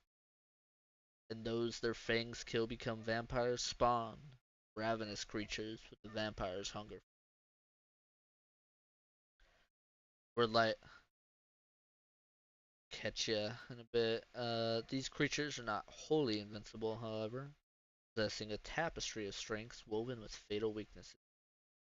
Sunlight and running water can end their cursed existence. Wooden stakes through the heart will paralyze them. They recoil from the sight of certain holy symbols, cannot enter a residence without an invitation. They bear neither shadow nor reflection, turn to their coffins, crypts, or graves to rest by day. It is said the bloodlust of these creatures is an unquenchable fire that burns within their undead hearts. The young and newly turned are slaves to this craving, often lose themselves in a frenzy at the mere scent of blood. Those who have walked the night for centuries, as well as those with indomitable focus and will, may learn to temper this fire. Okay. Those who do so possess the rare ability to conceal their monstrous nature, attracting and exposing their fangs at will. Sign that the monster within is held at bay, only while the vampire allows. To create a new vampire, a vampire must fully drain the blood of its victim without killing it. Torturous and careful process that can often take multiple nights. For some vampires, this process is a practical means of creating flesh and powerful thralls. For others, it presents a sadistic opportunity to slowly break their victim's will. Some vampires in the latter camp may even appear as an intermittent predator in the night, haunting their target over days, or finally ending their suffering. William and Irina don't recognize it, but Doru did own a copy of Van Richten's Guide to Vampires, which he loved. The players are ready to depart. Wooden crate, 12 fire bottles, multiplying.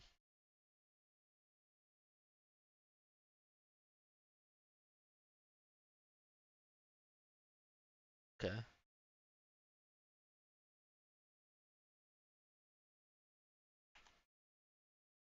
Um.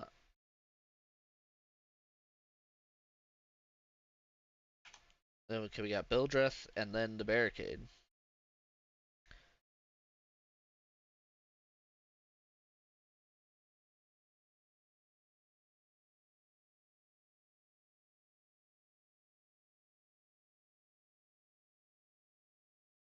Oh, 5 times.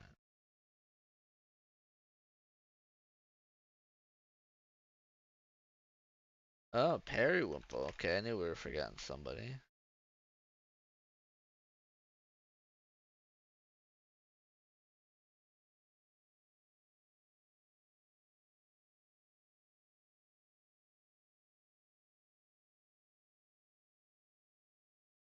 Grab this.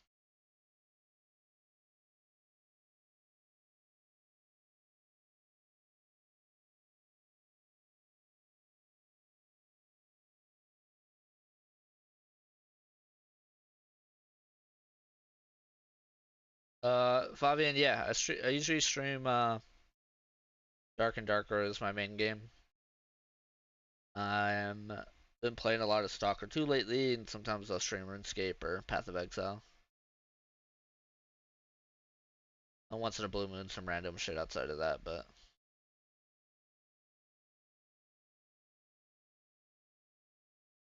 we're gonna have to read ahead to figure out why we're making such a big deal about Periwinkle.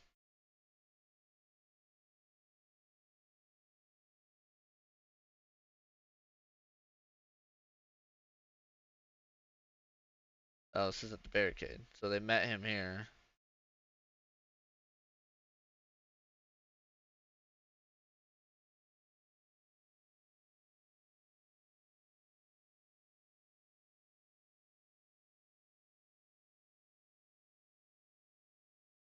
Basically, bodygun.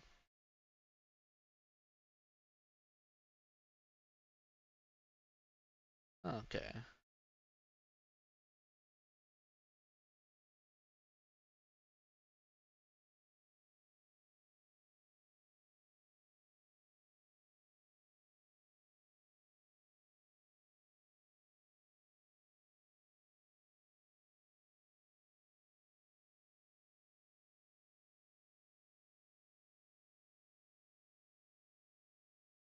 Okay. Well, he sets him up. Yeah, for sure. And there's so many games out there, though, right? If those are any that you fuck with, but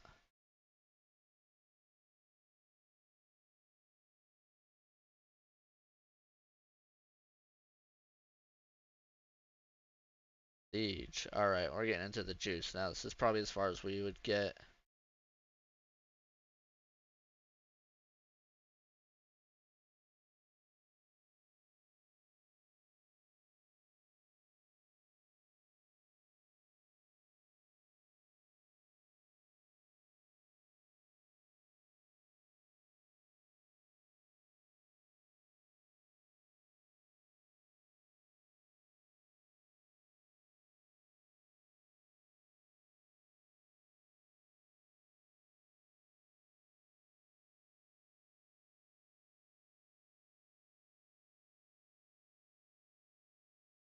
I don't like that. They're just making it infinite unless they make a big hit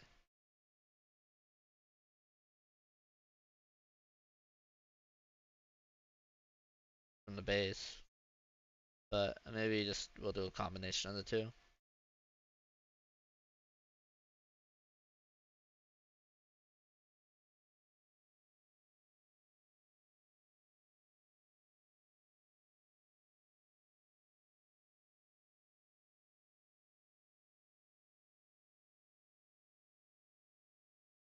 But I mean, I guess they have a lot of people attacking. They're gonna get the crits.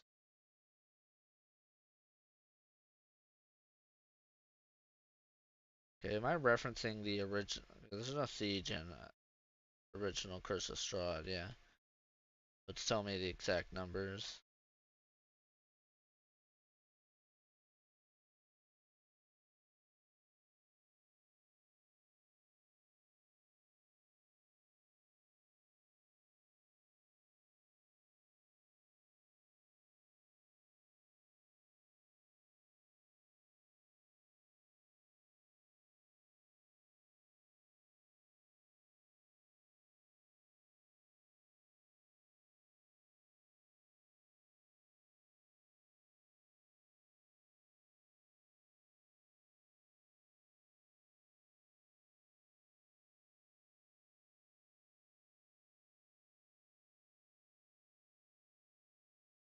Yeah.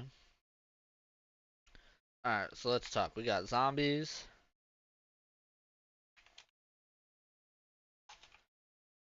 Uh, Monster Manual. We've got ghouls. Okay, we don't need to put an S there. We got ghoul, Monster Manual. We have a white, which we're probably not running, but whatever. And then we have a zombie, plague, spewer, spitter, spreader, which is in Von Richten. Von Richten Guide to Ravenloft. Put Von Richten. Put Ravenloft. There we go. All right.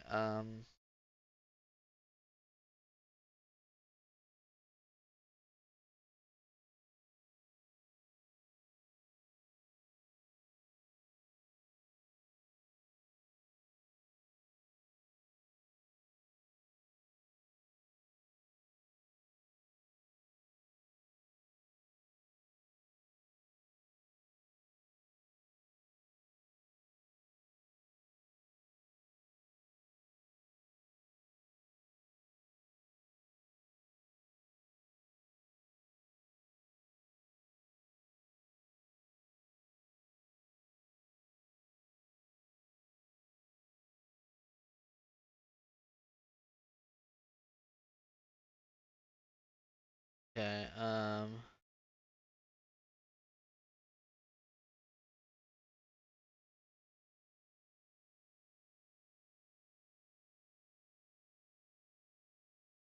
I got Rahadin, which I really hope I don't have to use Rahadin stats, but sometimes you gotta fuck around and find out, you know?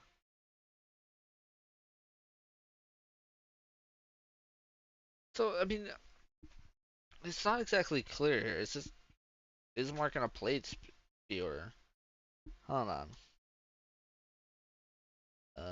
Bismarck's last stand.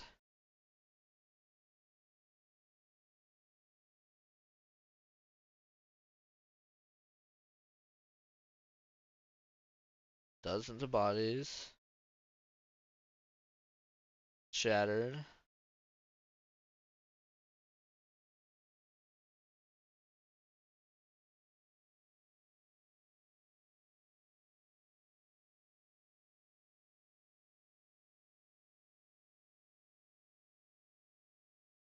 $20 is a zombie.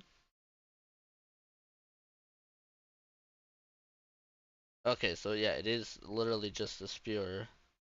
He's 20 feet away from his mark, 120 from the center. Where all the people are, right?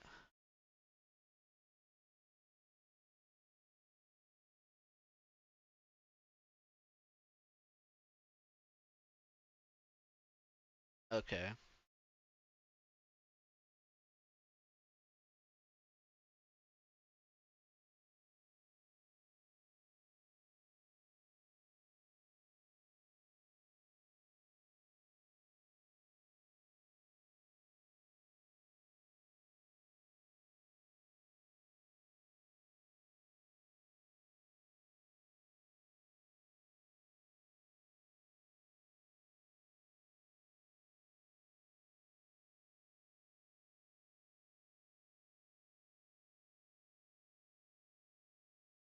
Oh shit.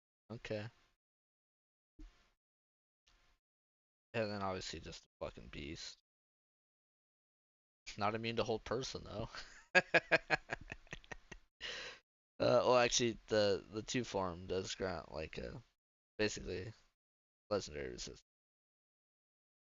basically a free reset too. Yeah, I mean, so that's as far as we're going.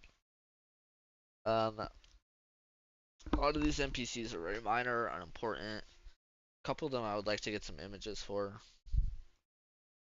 Like Rahadin. Would really like to get a visual for Rahadin riding it on his horse. Town square. Would love a picture. Um, what else? I would like to get a picture for fucking what's his name? I mean his dad, the burgomaster.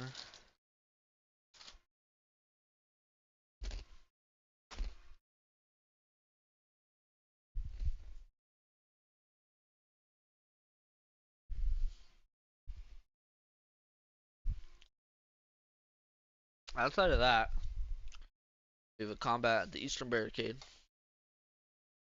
and the town square. Let's see what we can find. I know I have some shit bookmark.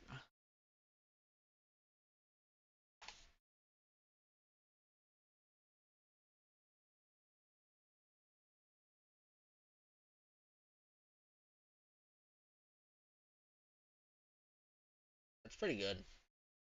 It's a wee bit small, but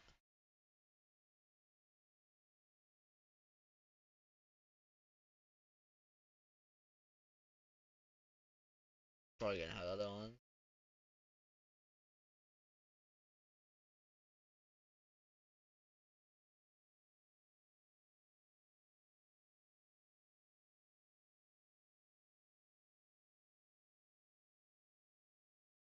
Kinda nothing.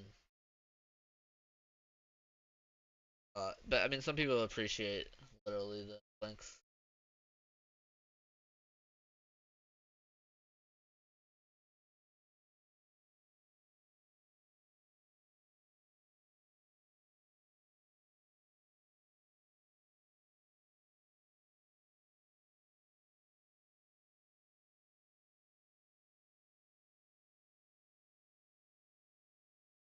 Gate.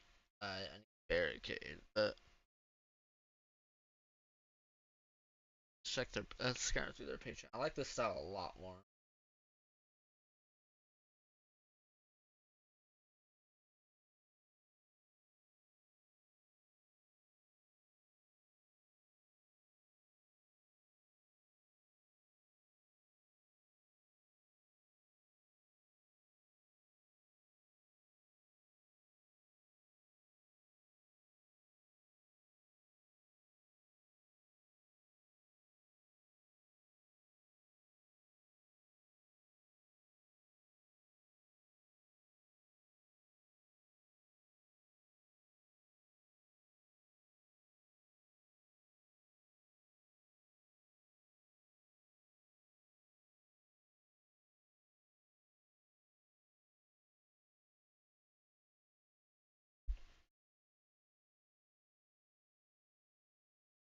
Strad. Yeah, we got blue water and.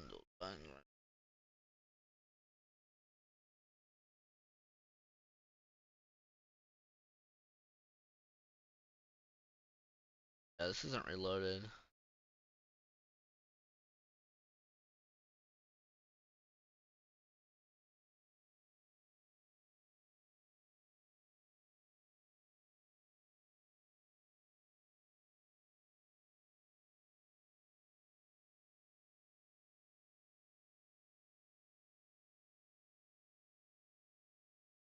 That's cool. That might be coming in.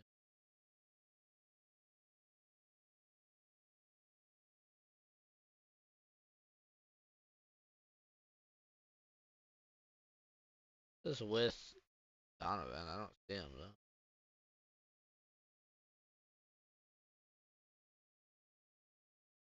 Okay. Alright, we're out of here. We'll give him a free Patreon join though.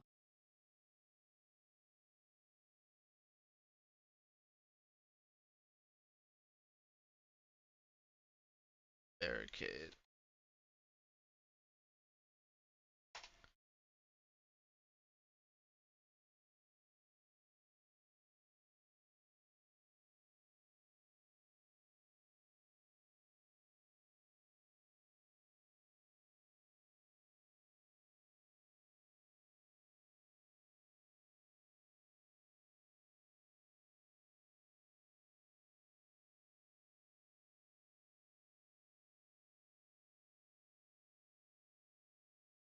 That's the one we already have.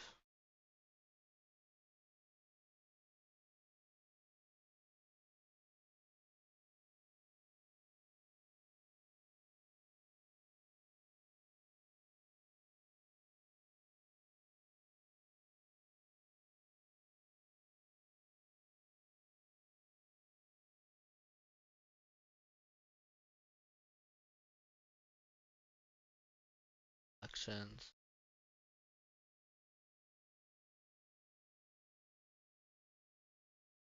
We'll look at what we have bookmarked here in a second too. I just want to make sure.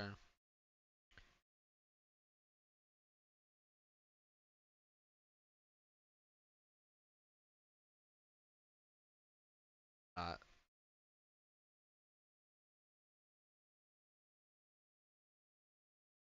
You not get a preview, man? I mean that pretty sick.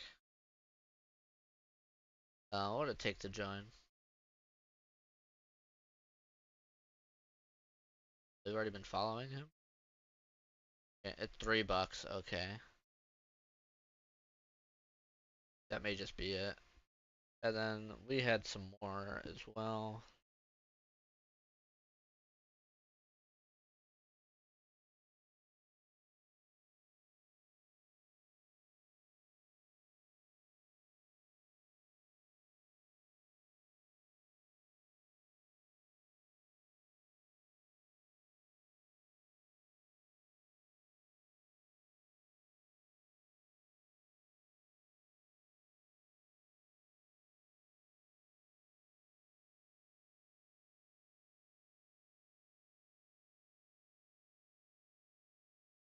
Doing rooftops. Streets, towns.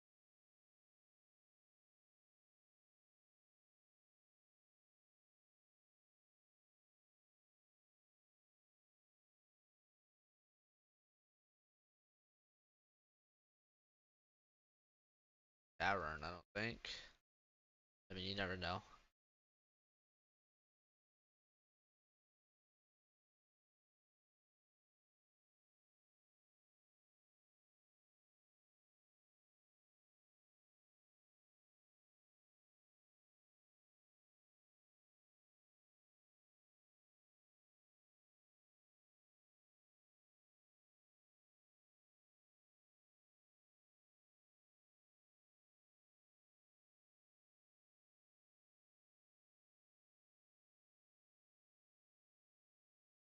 Okay.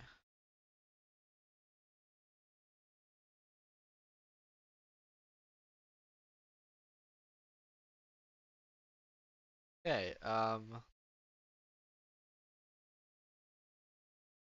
right. Let's just see. 181. Like that's pretty sick.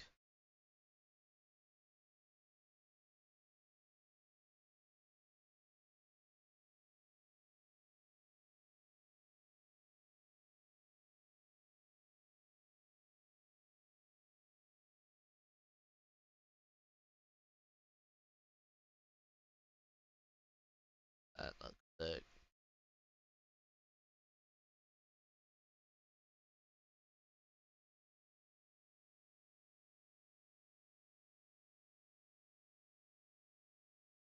Issue is we need like a town hall as well.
Hosts. Because you're making a public and a public, I guess, but then I'm seeing more than two.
Because we did have a town square in that one, but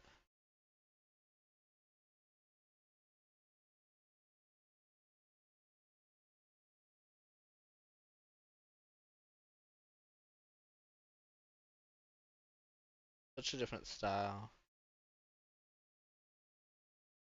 Use it.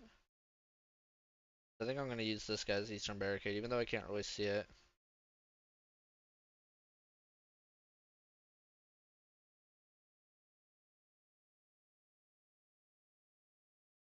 It's at 180 posts. We should be almost all the way through. Village of Barovia, streets.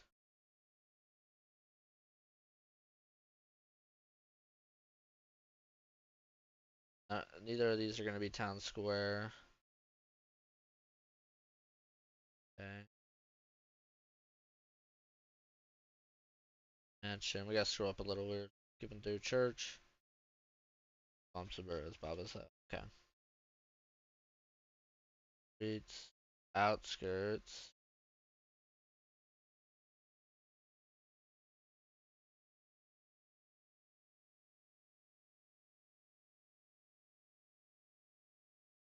All we got for Barovia, huh? I don't know if these are alphabetical or dated though, so go through to the end. Definitely over halfway through. Bro, did it start us over? I already looked at the druid tree. Definitely didn't look at Misty Forest though.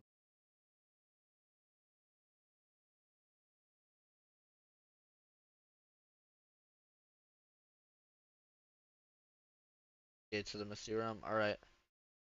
Um Hosts. Eastern Barricade. That's it, dude. Guys, Eastern Barricade is pretty good. Ursa Strahd. Town Square. Loaded.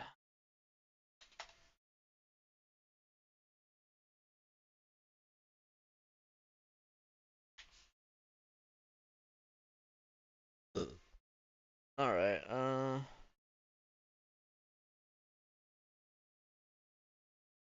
not quite good enough.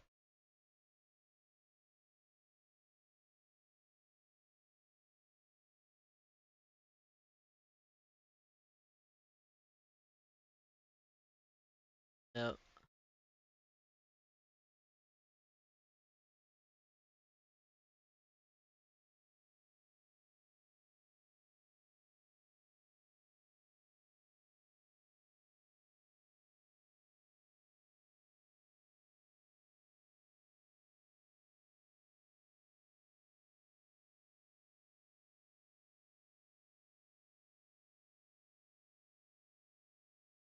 Alright.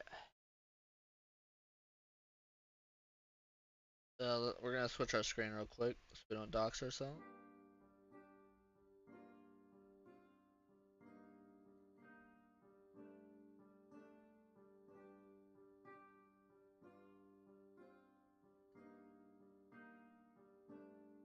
Um, Back to the page. We're still here, but paying $3 for this map.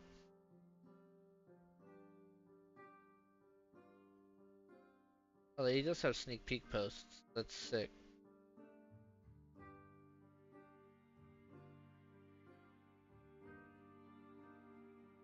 And that map looks hella sick.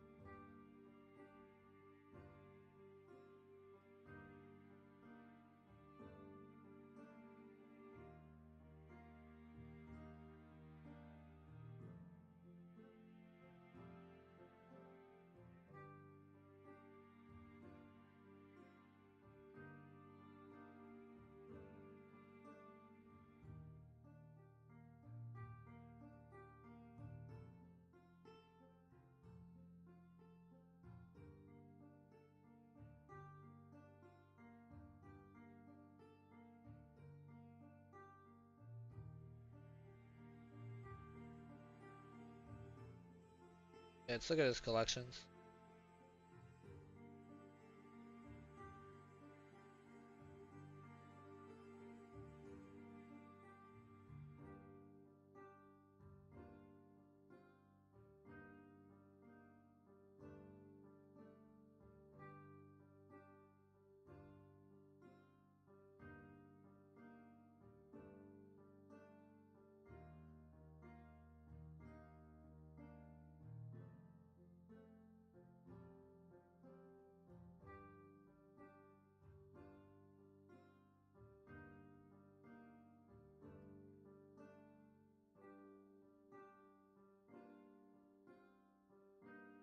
All right.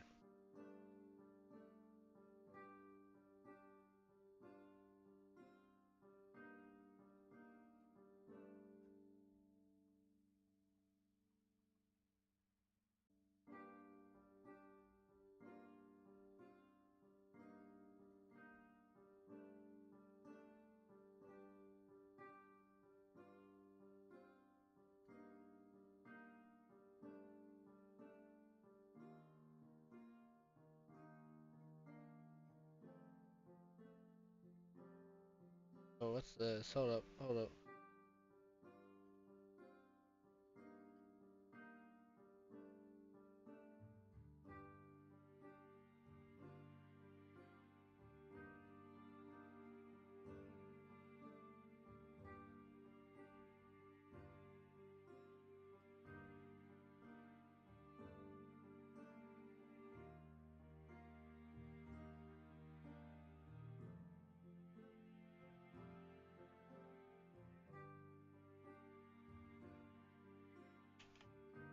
There's a whole nother series he had, so I'm taking on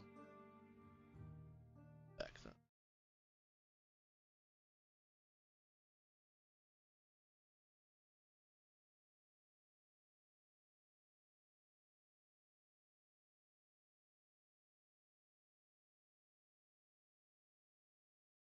Everything getting here. Map.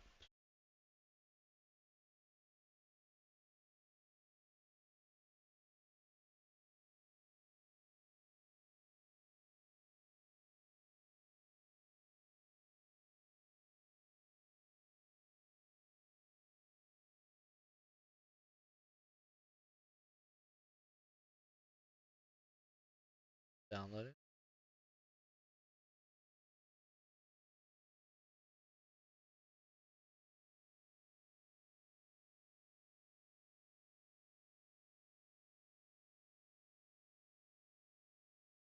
This kind of sucks, actually.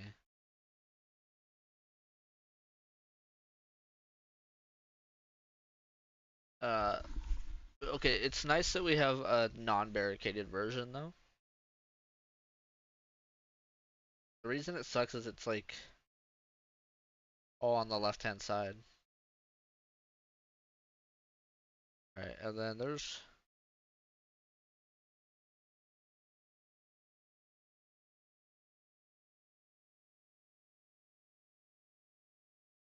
another collection he mentioned.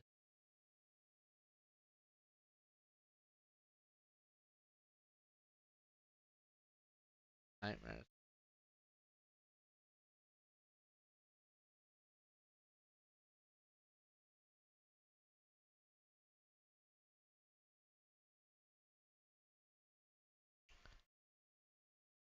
All right, we got this is done. Meta maps, kind of done. Done.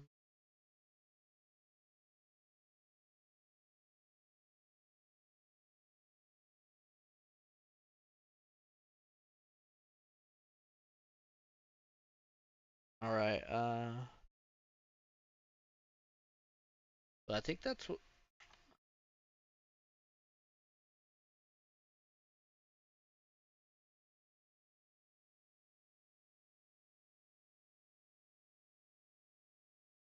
might be where we call it. Because the next testing I need to use my other monitor for. We're almost done, so yeah, we'll call it here. So have a good night, everybody.